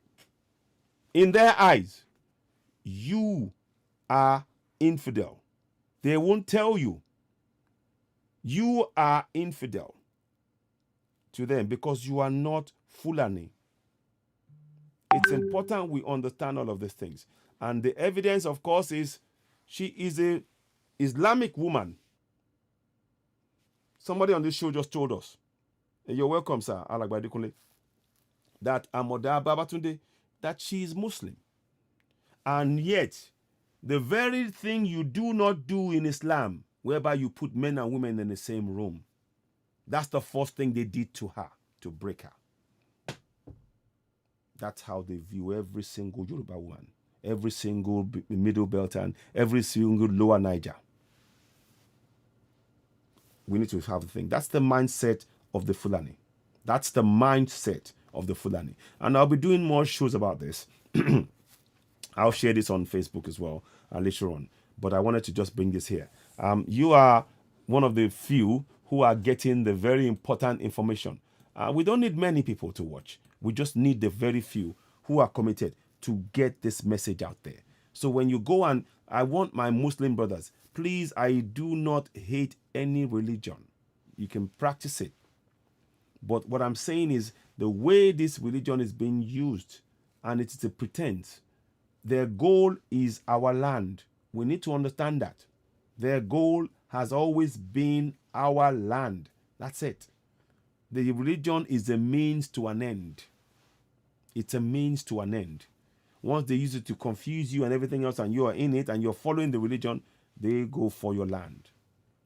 You see, jihad, when they talk about, it says here, 3 types of jihad. Jihad of against yourself, against Satan, and against a lesser thing. What did they call it again? Lesser.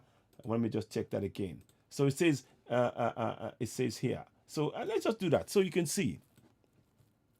A lesser jihad. Open enemy.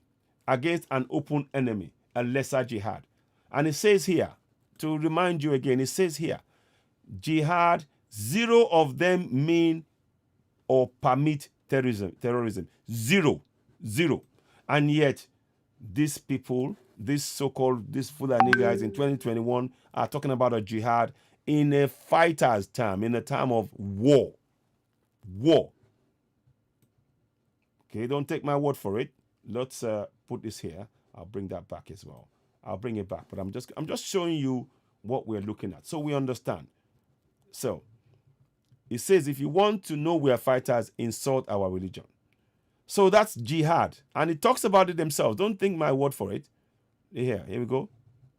Don haka ku yi tsayin ku nan tarbiyyar nan da Shehu Dan Hodo ya yi muku. So stand strong with Danfodio, with what Danfodio taught you. That means you remember what they taught you. Danfodio using Sharia law to get the land from the people who own the land. And that's what he's saying they taught you, that this is your land. I don't know if you understand. They're telling the Fulanis that our land is actually theirs because that's what Uthman Danfodio did. And they have the right to take it because he did it. Because he's a great grandfather, he gave them this land and they are going to take it, whoever stands in their way. It's not about the constitution. All of that is all a ploy. It's not about the Quran.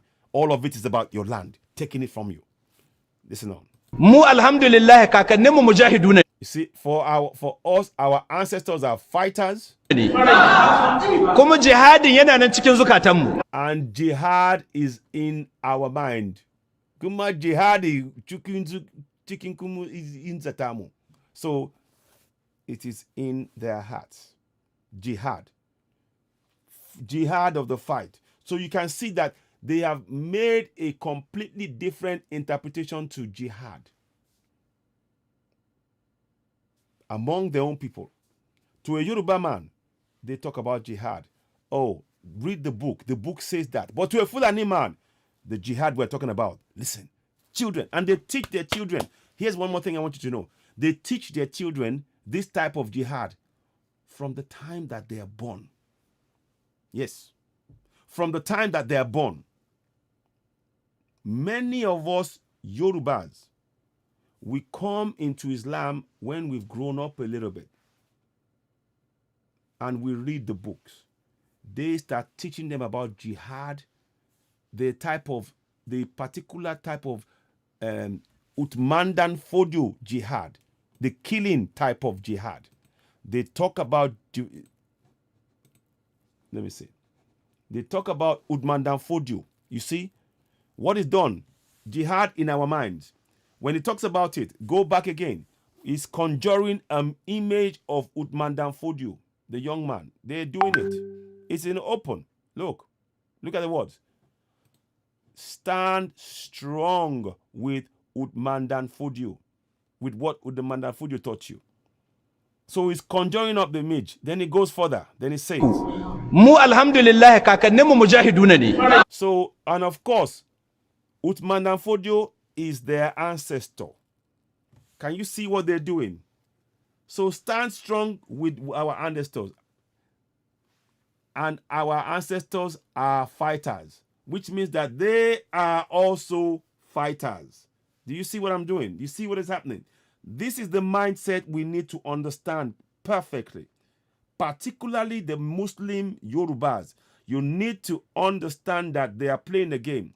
They will tell Yorubas, read the Quran. It will be great for you. Read the Quran. But with their children, they are teaching them the only type of Quran they want them to know, of Islam they want them to know. The one about the war. Our ancestor, they will say to the children, simple. Our ancestor is a great man. The great man is Utmandan Fodio. Utmandan Fodio fought. He gave us this land, and everybody in it belongs to us. When you grow up, you will be able to take it. You must be ready for jihad. In that jihad, anybody that, so they take out they've turned the whole thing upside down. They don't care about Islam. They care about our land in the south.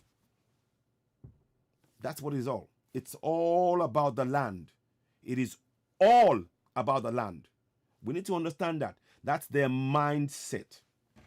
So I wanted to bring that. So let's play again. Let's just play a bit more. Kuma jihadin yana nan cikin zukatanmu. In kana son ka san mujahiduna muke taba addini ha gani. Taba addini. Don haka ga babu wani kuma babu compromise. It's uncompromising. So they're not going to compromise. So I hope that made some sense. I just want to leave the picture of Lady K on there. And let us still remember that she has not been released by this Fulani government. And I hope that while you watching this video, you will get an understanding of the mindset, the Fulani mindset. The Fulani mindset is about one thing. They teach their children something very simple. The land that you stand on is the land that our ancestor, Utmandan Fodio, fought for and gave us, with the people in it. And when the time comes, we will take everything, and the people in it will be moving them away somewhere else. They don't tell them that they're killing them. They tell them to move. So they give them, and they keep retelling that story. They keep retelling it. And as they get older, they still keep changing the emphasis of the story. So it's like from moving, no, we have to fight for it. From we have to fight for it, or it's going to do a jihad. From the, and then they use the simple things that happens. Somebody calls Mohammed a name. Oh, for that reason, we are taking the entire community out. Can you see? That's their mindset. That's their mindset. You need to understand. That's what we have to understand as Southerners. We have to understand the Fulani mindset. We have never understood it. We always believed, we read the same, but you're saying to you, Yoruba people, we read. We have great thinking minds. Even from children, we are taught, even if you read the case, you will read it. You will read. Same thing with you. We are very, look, we don't know how great we are. We soak up, we can get information, process it, analyze it, and improve on it. The Fulanis don't read. Did you hear me? They don't read. They only know a few things in the Quran, and that's enough for them to use to control everything else. The story they keep telling, they cut out Muhammad. They don't care about Muhammad. They don't care about Islam. They want the land. They know that people are religious, so they use it to trick the people. Yeah, read the Quran. Yes, we're holy. They will play the game. They will do all that to suck you in. And when they feel they have the power, they take you out. That's their mindset. That is their mindset. They teach their children to kill without any pity. That's what it is. They teach their children to kill without pity, particularly people who are not of theirs. The mindset of these people is not something you can comprehend. Their mindset is vicious when they want something, because they know that if they don't do that, they will not command fear in you. So they have to teach their children from young to have no mercy. That's why when they kill somebody, they say Allahu Akbar. Who does that? So you kill somebody and you say God is great. There is no connection between that. But that's what they do. But do you know why they do it more so? Every time they kill somebody, they are a step closer to grabbing the whole land. So they are giving themselves power. Allahu Akbar. And they teach the children to do that. They teach them to do it because they're using it to take the land, and they're putting fear in their enemies. It's all about psychology for them. They don't need to read any book. It's psychology. It's psychology. It's psychology. And we need to get into that psychology to defeat it. We've got to get inside that psychology to defeat it. That's what we need to do.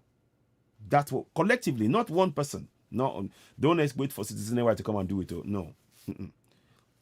I'm only giving the template for us to look at and understand that we have to get inside the mind of the Fulani to know how it works. Then we can begin to counter it effectively.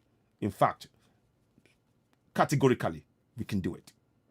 I have no doubt about that. Once you know the blocks, that the steps that they take, we just counter it.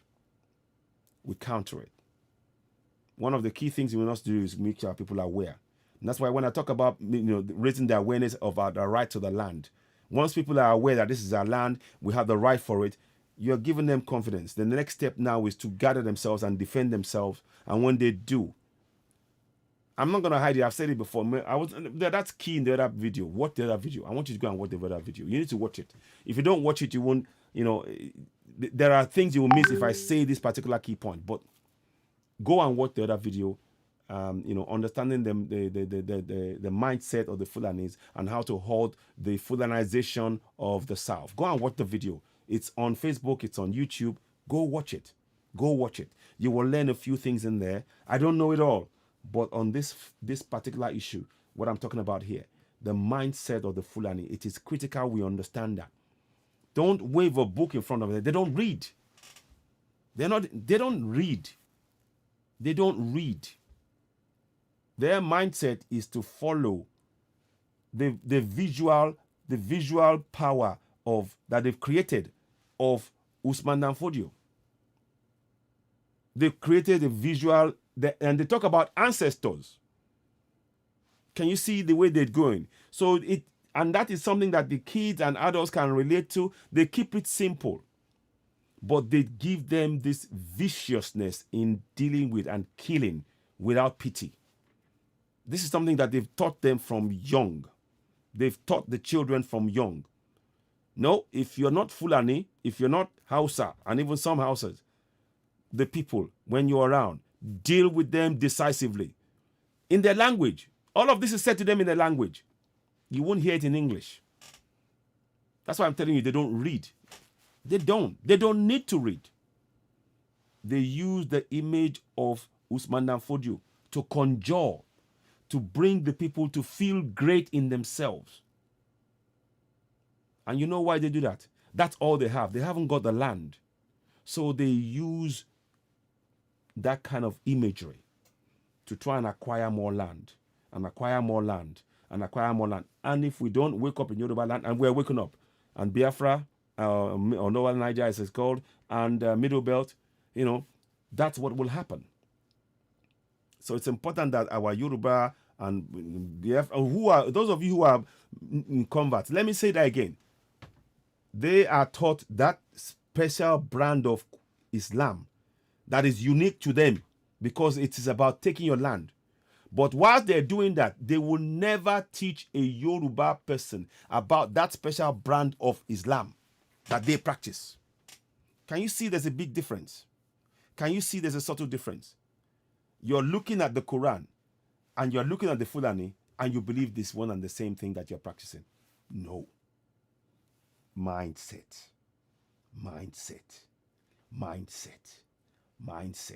Please send these videos to everybody you know. This is the simplest way we can defeat these people. Once we know their mindset, the game is up. Once we know their mindset, the game is up. There are more steps we need to take, but let's start with this one. This is something we need to start with. We need to start with this. So my fellow Muslim brothers, Yoruba brothers watching me, I'm so grateful you're watching, and brothers and sisters watching me. As you are looking at Lady K, as you are looking at her still in prison tonight, please make sure that this message, this video, reaches your fellow Yoruba men, women. Get them to watch the video. If you've watched it, you can watch it again with them. Tell them to listen and watch the whole video and listen to the words and understand. Particularly the part I wanted to focus on in this video is where you're teaching, when they're learning about Islam, how we learn about Islam as Yorubas is very different from how the Fulanis learn about Islam. We learn Islam by reading it. We are learning and reading about Islam. The Fulanis attach Usman Dan Fodio to their Islam. It's a living book for them, their ancestor. They attach it to the book. They bring it up in the minds of the children. And then there they make sure they teach the kids to be ruthless.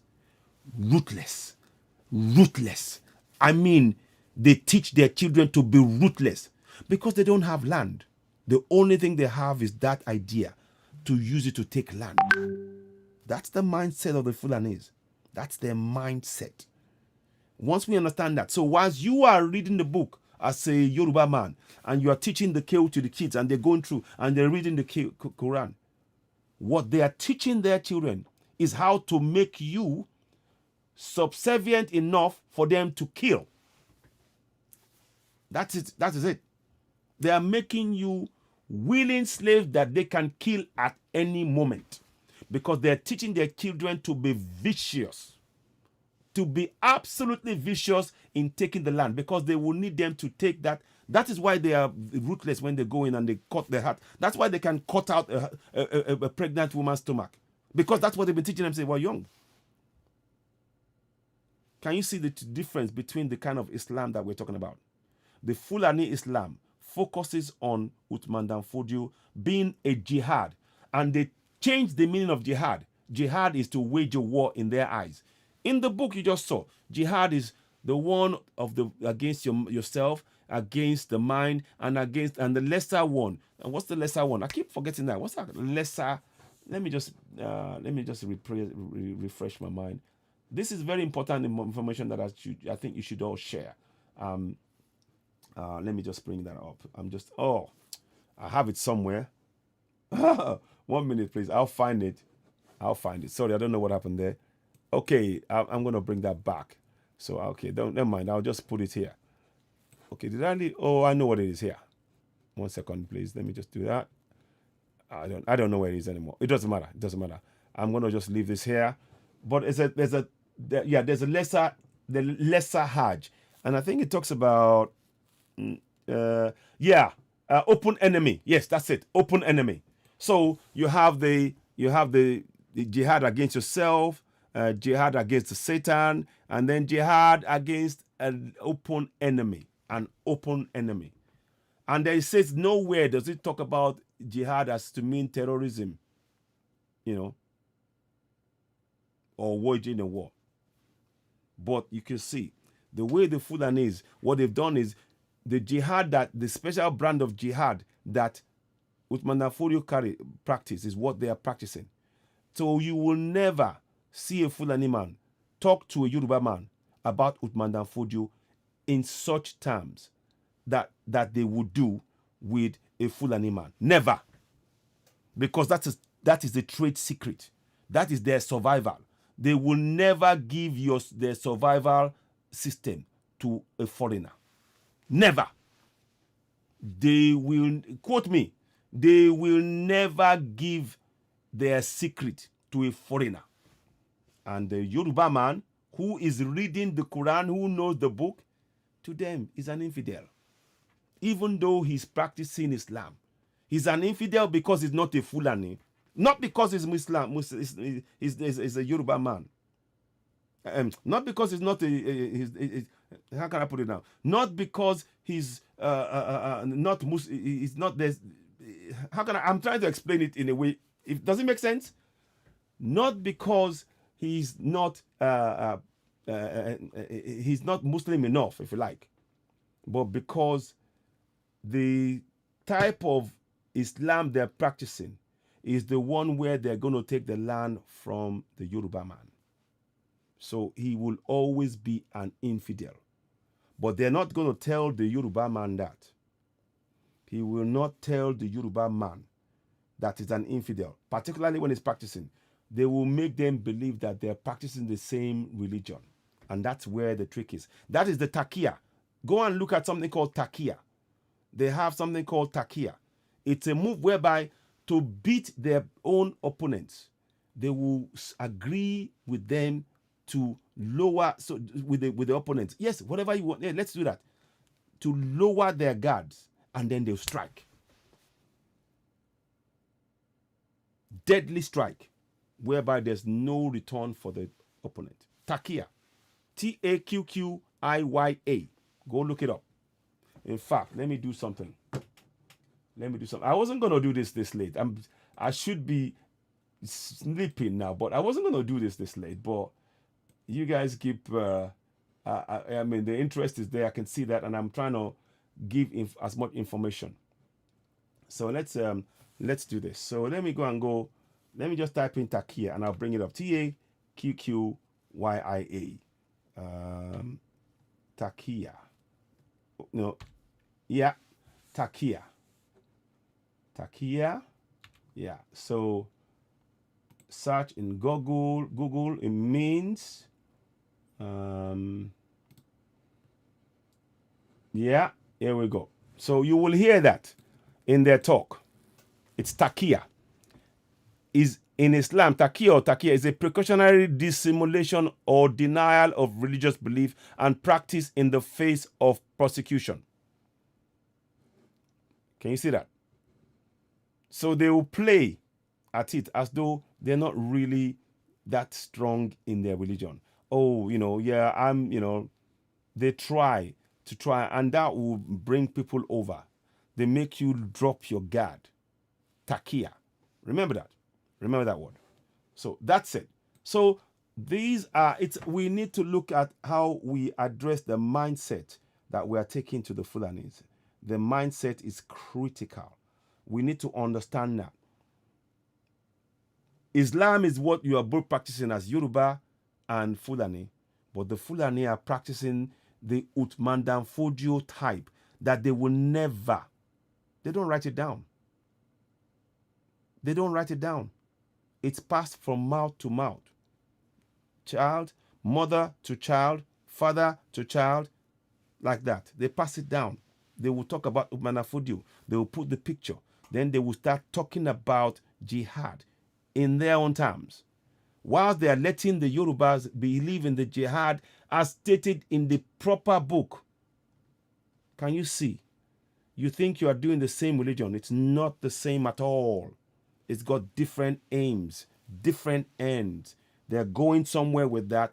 And you, as a Yoruba man, you will believe in it. You will believe that you're on the same thing, on the same path. You're not. They are making you ready and willing to give yourself. They will say it's the will of Allah.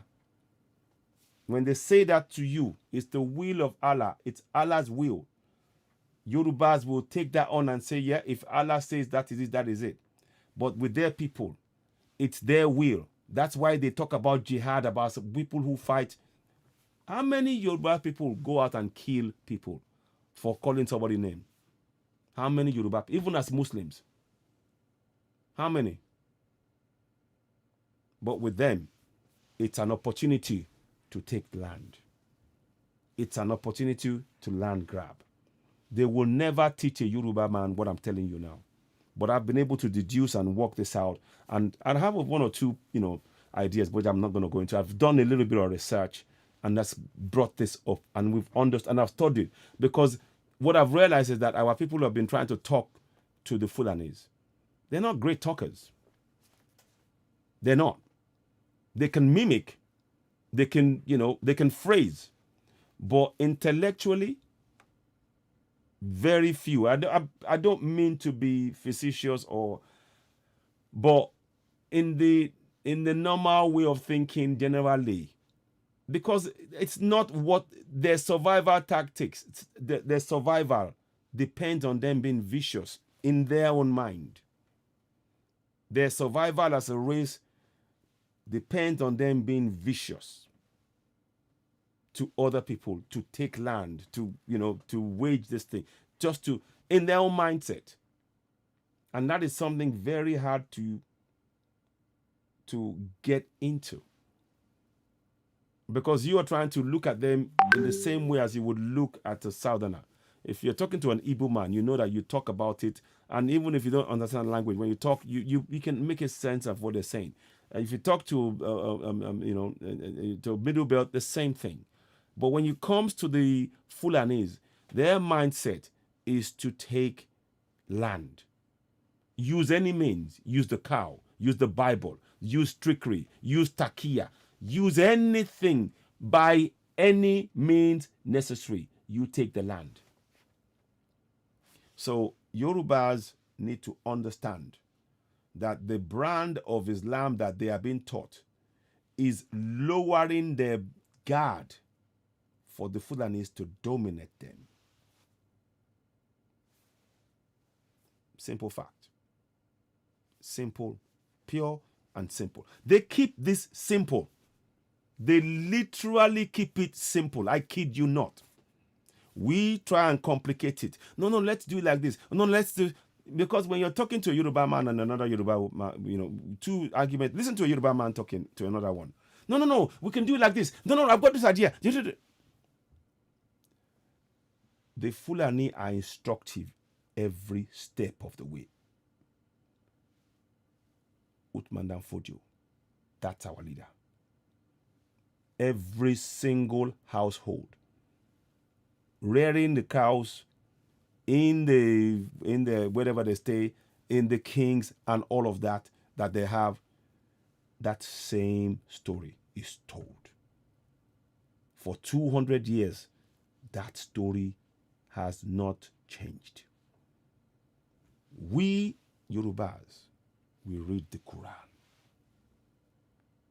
When we read it, we go to Hajj. I'm Muslim. I am Muslim. Yes, you're Muslim.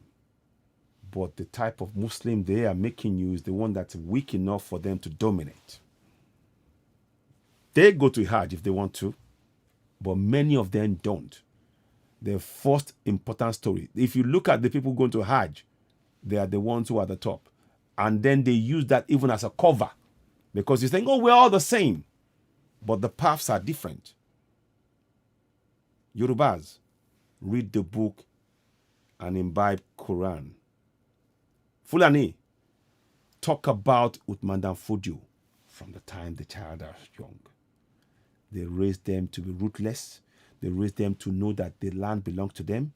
All the while, we Yorubas, we're just reading the Bible and the Quran and following the tenets and all that in the Quran. but they are following the path to take the land. Can you see that? Can you see the difference? Can you guys see the difference? Big, big difference. But we don't know.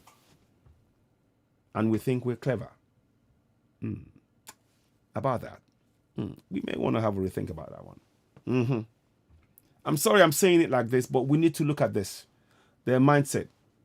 There's no point discussing the Constitution. The Constitution is written for us, not for them. We need to understand that. The Constitution is written for us, not for them. That is why the guy was saying on the thing that we don't listen to the law. Because they know that if they kill a Southerner, nothing will happen to them. After all, they wrote the Constitution for us in the South. And they have the power to not jail themselves.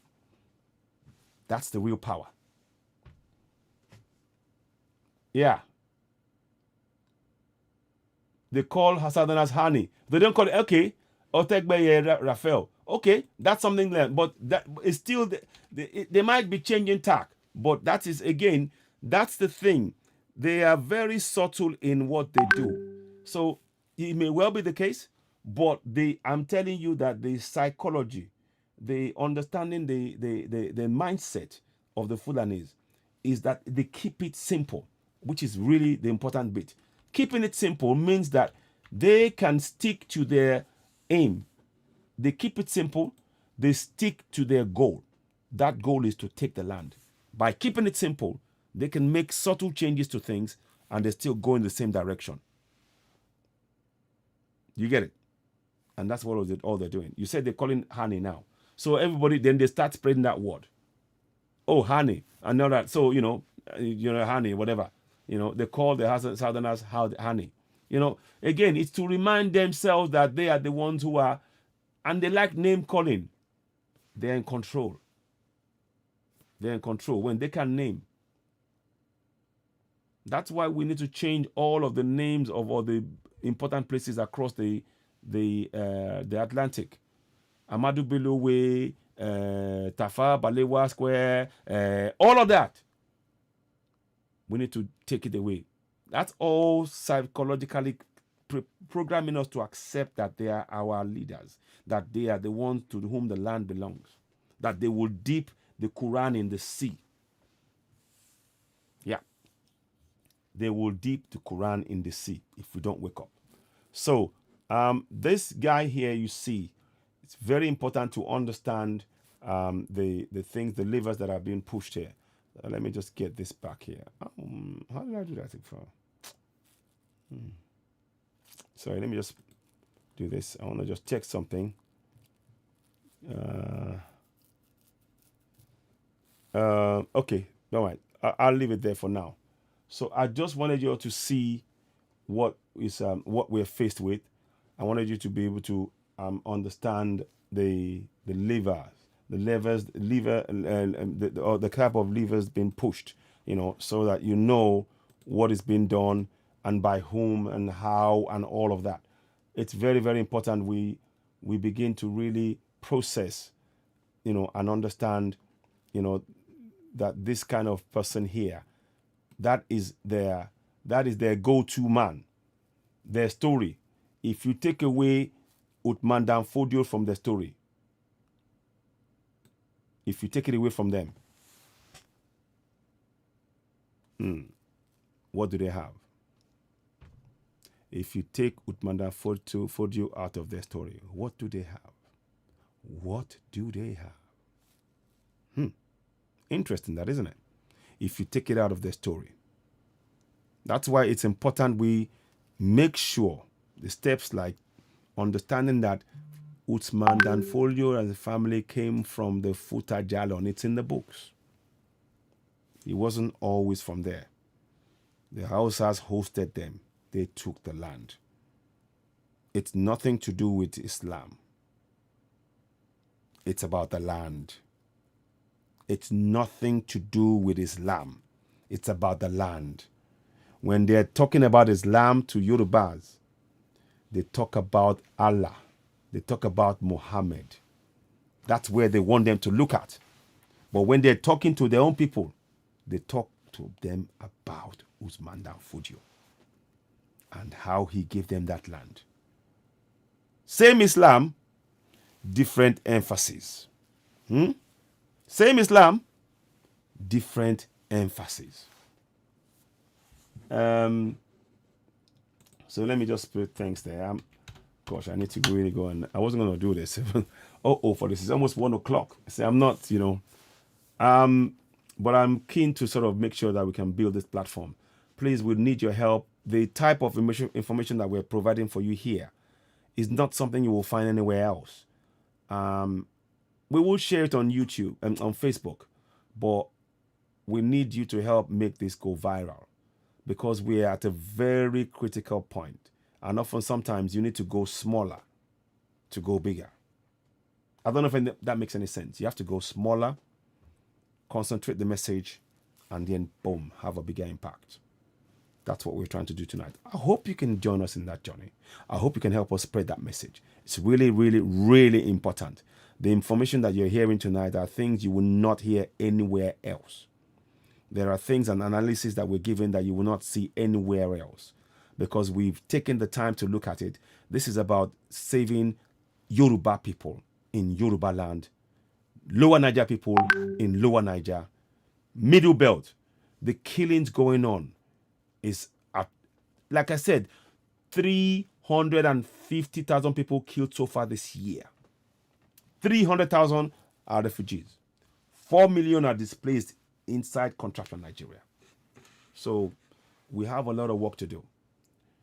If we want people to understand the mindset of the Fulanis and understand what the trickery they've done, they hardly will talk to a Yoruba man about Usman Dan Fodio. They won't. They don't want you to talk about Usman Dan Fodio because if you start, when you see, the thing is, they know that if a Yoruba man starts researching Usman Dan Fodio, he will know the story that is not from that part. He will know that he's a foreigner. So they don't want him to know that. So what do? They give him the Quran. Read the Quran. We are both Islam. Allahu Akbar. Yes, you're doing it. It is subtle control. They don't want you to know their history. They don't. That's why I'm telling you they don't read. They know that we read. If we read, and we read about their story, Wahala don't come. We're going to kick them out. They know we reason in that way. So they don't want us to read their history. They want to hide it from us. The best way you can hide it is to occupy the mind of Southerners with Bible or Quran. Occupy their minds. They don't know what you're trying to do. We are practicing the same religion. Please, yes, they're very, very good. Their body language, that is takia for you. What I'm telling you now is takia. Their body language, they're so nice. They're not that religious. You're sucked in. And they're, the Quran, yes. And you read the words and you know it. I tell you, Yorubas know the Quran more than the Fulanis. I guarantee you. I don't read the Quran. I don't know the Quran. But I'm telling you, the capacity of Yoruba people to study and read, it knows no bounds. It's powerful. But they tap into that power and they steered it to where they want. Mindset.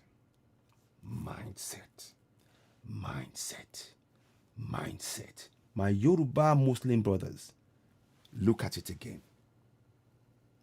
Think how you study Islam. It's via books. How they study Islam is word of mouth. And their starting point is different from yours. Usman Dan Fodio. That's their starting point. For the children. They idolize and they put the image of the man you see in the picture. They idolize him in front of young children. They want to be Usman Dan Fodio when they're young. They start seeing themselves in the mold when they're teenagers. They are Utmandan Fodio when they're grown men. And they start controlling the people. The one that they have a competition among themselves. Who can be the most Utmandan Fodio of them all? Whichever is doing that takes the role. And it builds this. And it's carrying on. Every single one of them. El Rufai believes in Utmandan Fodio. Buhari. Ndume. That's what they've been brought up with. You are still saying Islam, but you can see the emphasis is different. It is different. It is very different. But that's what we in the South haven't understood. We haven't understood that the Quran that we know, that the Fulanis don't know it. They know some, a little bit, but they know best how to get power using the imagery because they haven't got land. So what do they have is imagery to get that land. And it's time we woke up. I remind you of this young lady. That's the clearest sign. They don't care about Islam. They really don't care about Islam. But they care about how they're going to get the land in the South. Listen to the words again of one of their proponents. Listen. Listen to those words. I'm going to keep saying it. I will keep bringing this topic back. I want you to share this broadcast. Your task is simple. Should you wish to take it? Share this broadcast. Make your fellow Yoruba Muslim read and study, and understand this. I've done the English version of Yoruba version of it, but I think this is even better because it's got a lot more depth to it. I'm going to try and redo the Yoruba version a little bit more. I might even do a live on that. But right now, and this is for those of us. Okay, yes. So I appreciate you. Now, this is very, very important. Listen to the words here. I want you to listen good. And when you're listening, think about what I said about the mindset of the Fulanis. Now, let's read this again. Now you have a better insight to the mindset. The new nation called Nigeria should be an estate of our great-grandfather, Utmandan Fodio. Now, remember, I told you in the beginning of the story that they told them that Utmandan Fodio came to this place, took it over. He won the war, and they own the whole land. And when the time comes, they will take over the whole land.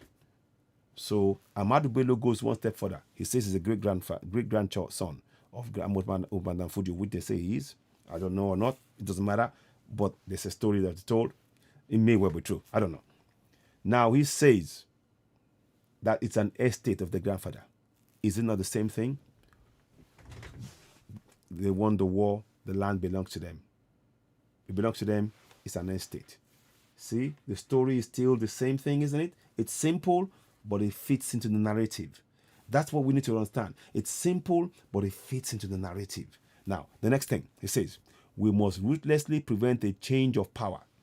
Now, when they were going to take over from the houses, Utmandan Fodio knew that the poor and the peasants in Hausa land were not happy. So he befriended them. Brought them closer, built enough army together with the Fulanis that he created in a place of his own. And then they took on and defeated the whole of the Hausa land. That's what they're trying to prevent when they talk about that. They don't want what they did to come back at them. Ruthlessly prevent change of power. Now, you remember I said about the children, ruthlessly. They teach the kids to be ruthless from child. They teach them to be deadly ruthless from child. Kill a cow, kill whatever. They teach them about a knife. Their knifing skills will probably be exceptional knife skills to make sure that they do it, they kill in a particular, they teach them deadly deadly. But they're smiling at you. So let's go to the next one. We use the minorities in the north as willing tools. Again, that goes back to what he did with the houses, the minority, the peasant houses. They use them as willing tools to beat their own house leaders. I'm just giving you this. Look, if you look at the whole thing, when you just read it, when you read, you just read it. But when you read it and you see the mindset, now you can see in every step I'm telling you, the mindset is just, it's like falling open. It's like you're opening a book and you're just seeing everything. Or a window, and you're like, wow, this is what's there. I didn't realize. Now, let's go on. So it says here, so we use the minorities in the north as willing tools and the south as conquered territory. So already, conquered territory in the south. They haven't conquered as a time because the glory. They were looking to try and conquer. They couldn't do it. So what did they do? How do we conquer the people who are unbreakable? We make them emirs. We make them, via the religion. And keep in mind, we, like I said, we in the South, we read. When you're going to look at Christians in the South, Christians can quote the Bible off head. Yoruba Christians, they can quote the Bible page to page off head. Verses, chapters, boom, boom, boom. Likewise, if you are Islamic, if you are in Islam and you're Yoruba, you can boom, boom, boom, boom. You know it. So they give us those books. They encourage us to be Christian and Muslim, to believe in those things, because all the while they are teaching their kids to be deadly from child. That means that they can kill faster. They can, they're focused, and they make them believe in that ideology that the South belongs to them, which is what you're seeing here. So, and it says here, the South as a conquered territory. So all of this stuff, the fact that we are Christian and Muslim, one, we are divided as people. Two, they are able to get at the two of them, either Christian or Muslim, to lower our guards. We are lowering our guards, and they can come and attack you. They can come and attack you. That's a game that they're playing. Once you understand the mindset, you can see it. Now, let's go to the last bit. So it says here, so the South has conquered territory and never allow them to rule over us, and never allow them to have control over our future. So when you have, that is where the bit of the Constitution comes in. That is the last bit they've put in. That is why we need to dismantle that fraud called Constitution number Promulgation Decree number 24 of 1999. We have to, because that is what they've used to ensure, and the local government areas, those two, if we keep them in place for the next 1,000 years, we'll be slaves in our land, no doubt. Because there, you will never, whatever you try and do, the North will always vote together. Because remember what I told you about Usman Dan Fodio being their idol. The North will never, those people, they are in key places to make sure that that never changes. That's what they mean when we say never allow them to rule over us and never allow them to have control over the future. What do I mean by that? Let me show you something. Second wind. Sorry. Let me go into this. I just want to just show us all a few things. Right. Okay. Let me just bring this here. Is that it? Yeah. Constitution. We're going to go to page 75. It's on citizenay.org. Just go in there. You can download it from there. Now, I'm going to go to 75 on the page. Just go in here. Type in 75. They literally have acted this out. You won't believe it. They're so precise. It is scary, but it's because we have not been watching what they're doing. Now we can zone in on it. Let's go here. This constitution was drawn up by Babangida They did it after they did the Land Reform Act, whereby they did all the changes. They suddenly gave Lagos and Kano had about 20 seats each. Suddenly, Kano had 3 times as much, maybe 4 times as much, 189 or something, and Lagos is still on 20. And Kano again they had about 20 or 30, and suddenly they had 3 times or 4 times as much. So right, Lagos still had the same 20. That meant that they gave themselves more seats. 19 states are all in the north. So if you vote as a bloc, as Southerners, you will never ever win any attempt to change the constitution, any attempt to have a referendum put in. Never. Now let's look at this bit.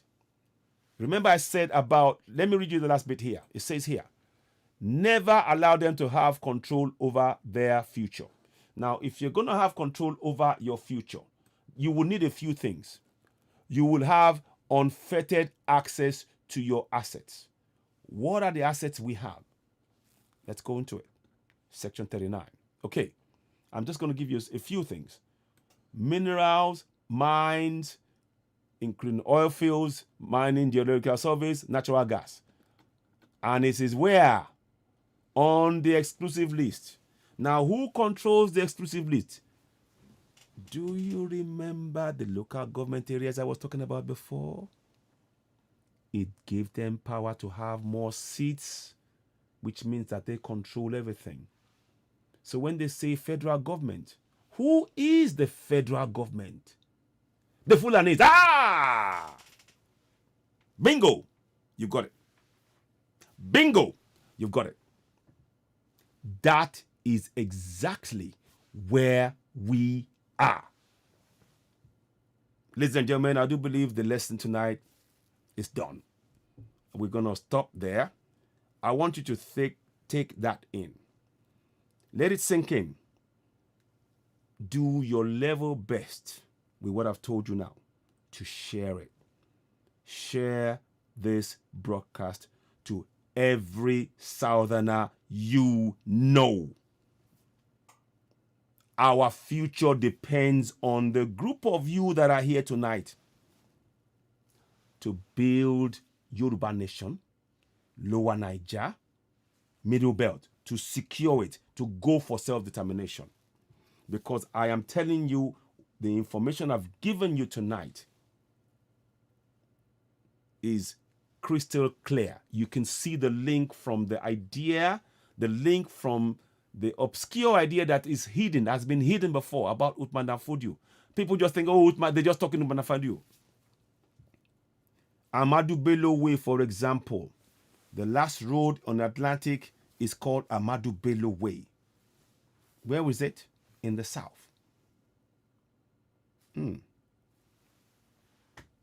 Tafawa Balewa Square. Where is it? Lagos. All the while it's conjuring ideas that the North are the power. And we in the South, we are subliminally to accept that they are power. When you accept that something is more powerful than you are less likely to fight it. Psychology. Psychology. Psychology. We need to wake up. That's what I'm saying. We need to wake up. We need to wake up. And those of you here tonight, I thank you for spending this much time. I will share it, and I will suggest you share it with your family and friends. I'll put it, of course, on Facebook. But I love the platform of YouTube. Please give us thumbs up. Make sure you share it. The information contained are information that you will not find anywhere else. You just simply won't find anywhere else, because the analysis that it's a mindset. Yes, right on the bar beach. Thank you, Anthony Michael. So you see, you can see that everything I'm saying is suddenly begin to make sense to you. You're just going, whoa, whoa, whoa, Otio, eh? Ah, you put your hand on the head. You will not be able to, I tell you what, you'll be dreaming tonight. I can tell you, you'll be dreaming tonight. And you'll begin to look at, we can solve this.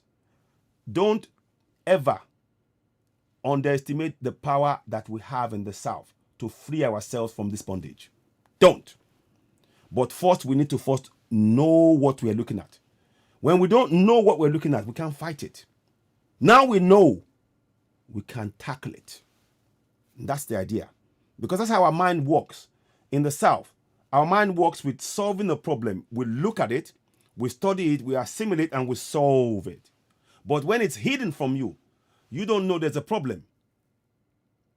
You're going on and you're trying to find what it is.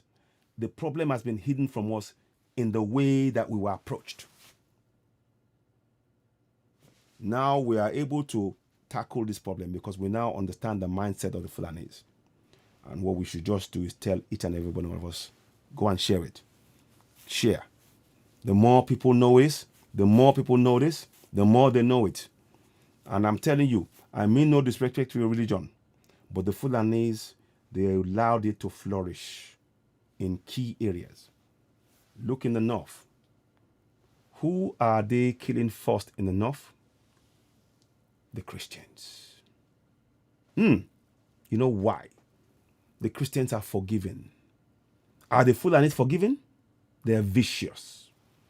Lambs to the slaughter. Likewise in Middle Belt. The areas, and when they see that area that is of particular resistance, they give them the Islam religion. Again, they lower their guard. Boom, they go in. I'm sorry, I hate to say it. On a personal level, practice your religion, but be aware that is a tool that is used as a means to an end to get our land. Enough said. Ladies and gentlemen, I'm going to stop there. Please, I'd like you to do something for me. Let me do this. Let me do this. Before you go, just do this for me. So, please subscribe. Share it to friends. If you have a group of friends, 10, 20, 30, on your WhatsApp, share it. Won't cost anything. Just share. This message can change the course of our destiny as Southerners. We will be, for the first time, be in control of our own destiny. We haven't been thus far. This will change it. I guarantee you. I need your help. I need your support. Your communities are counting this information to get to them. If you do that, that message will spread far and wide. I'll do my bit as well. We should all share it. And we're looking for more people to have ideas. Please do so. So one more time, we'll do this and we'll call it a night.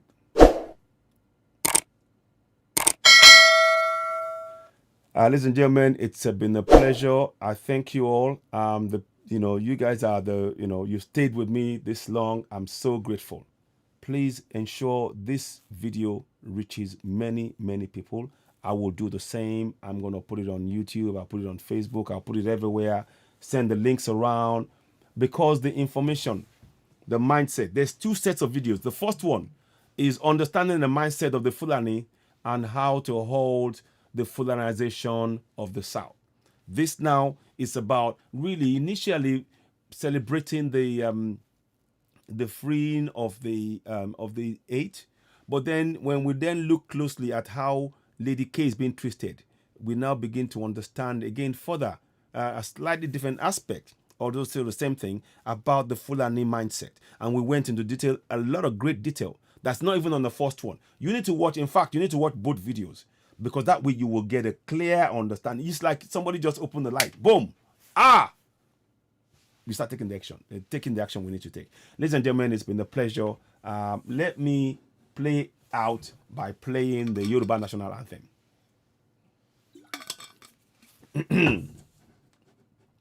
Okay, just bear with me. I'm going to sing that. And if you can join me, if you know it, that's fine. Let's go here. Okay.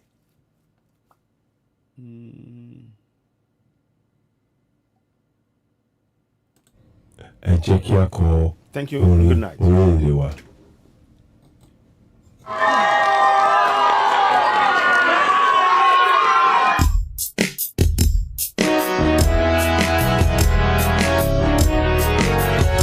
Everybody, Iṣẹ́ wa fúnlẹ̀ wa, orílẹ̀-èdè wa. Kàgbéga, kàgbéga, kàgbéga fáyé rí.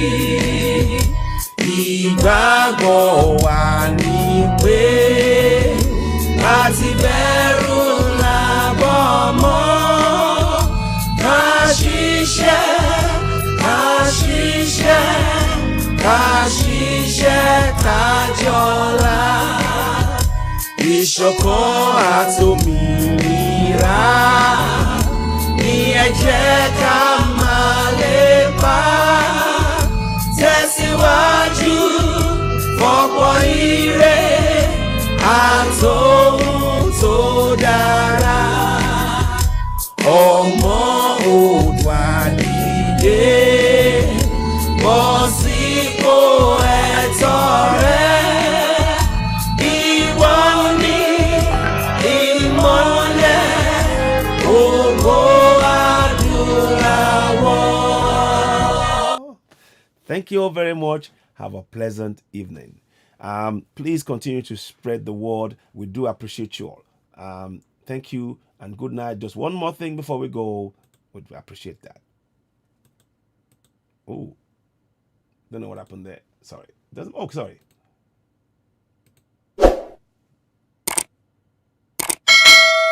Subscribe, click notifications, and give us a thumbs up. Thank you and goodbye. Goodbye. Goodbye.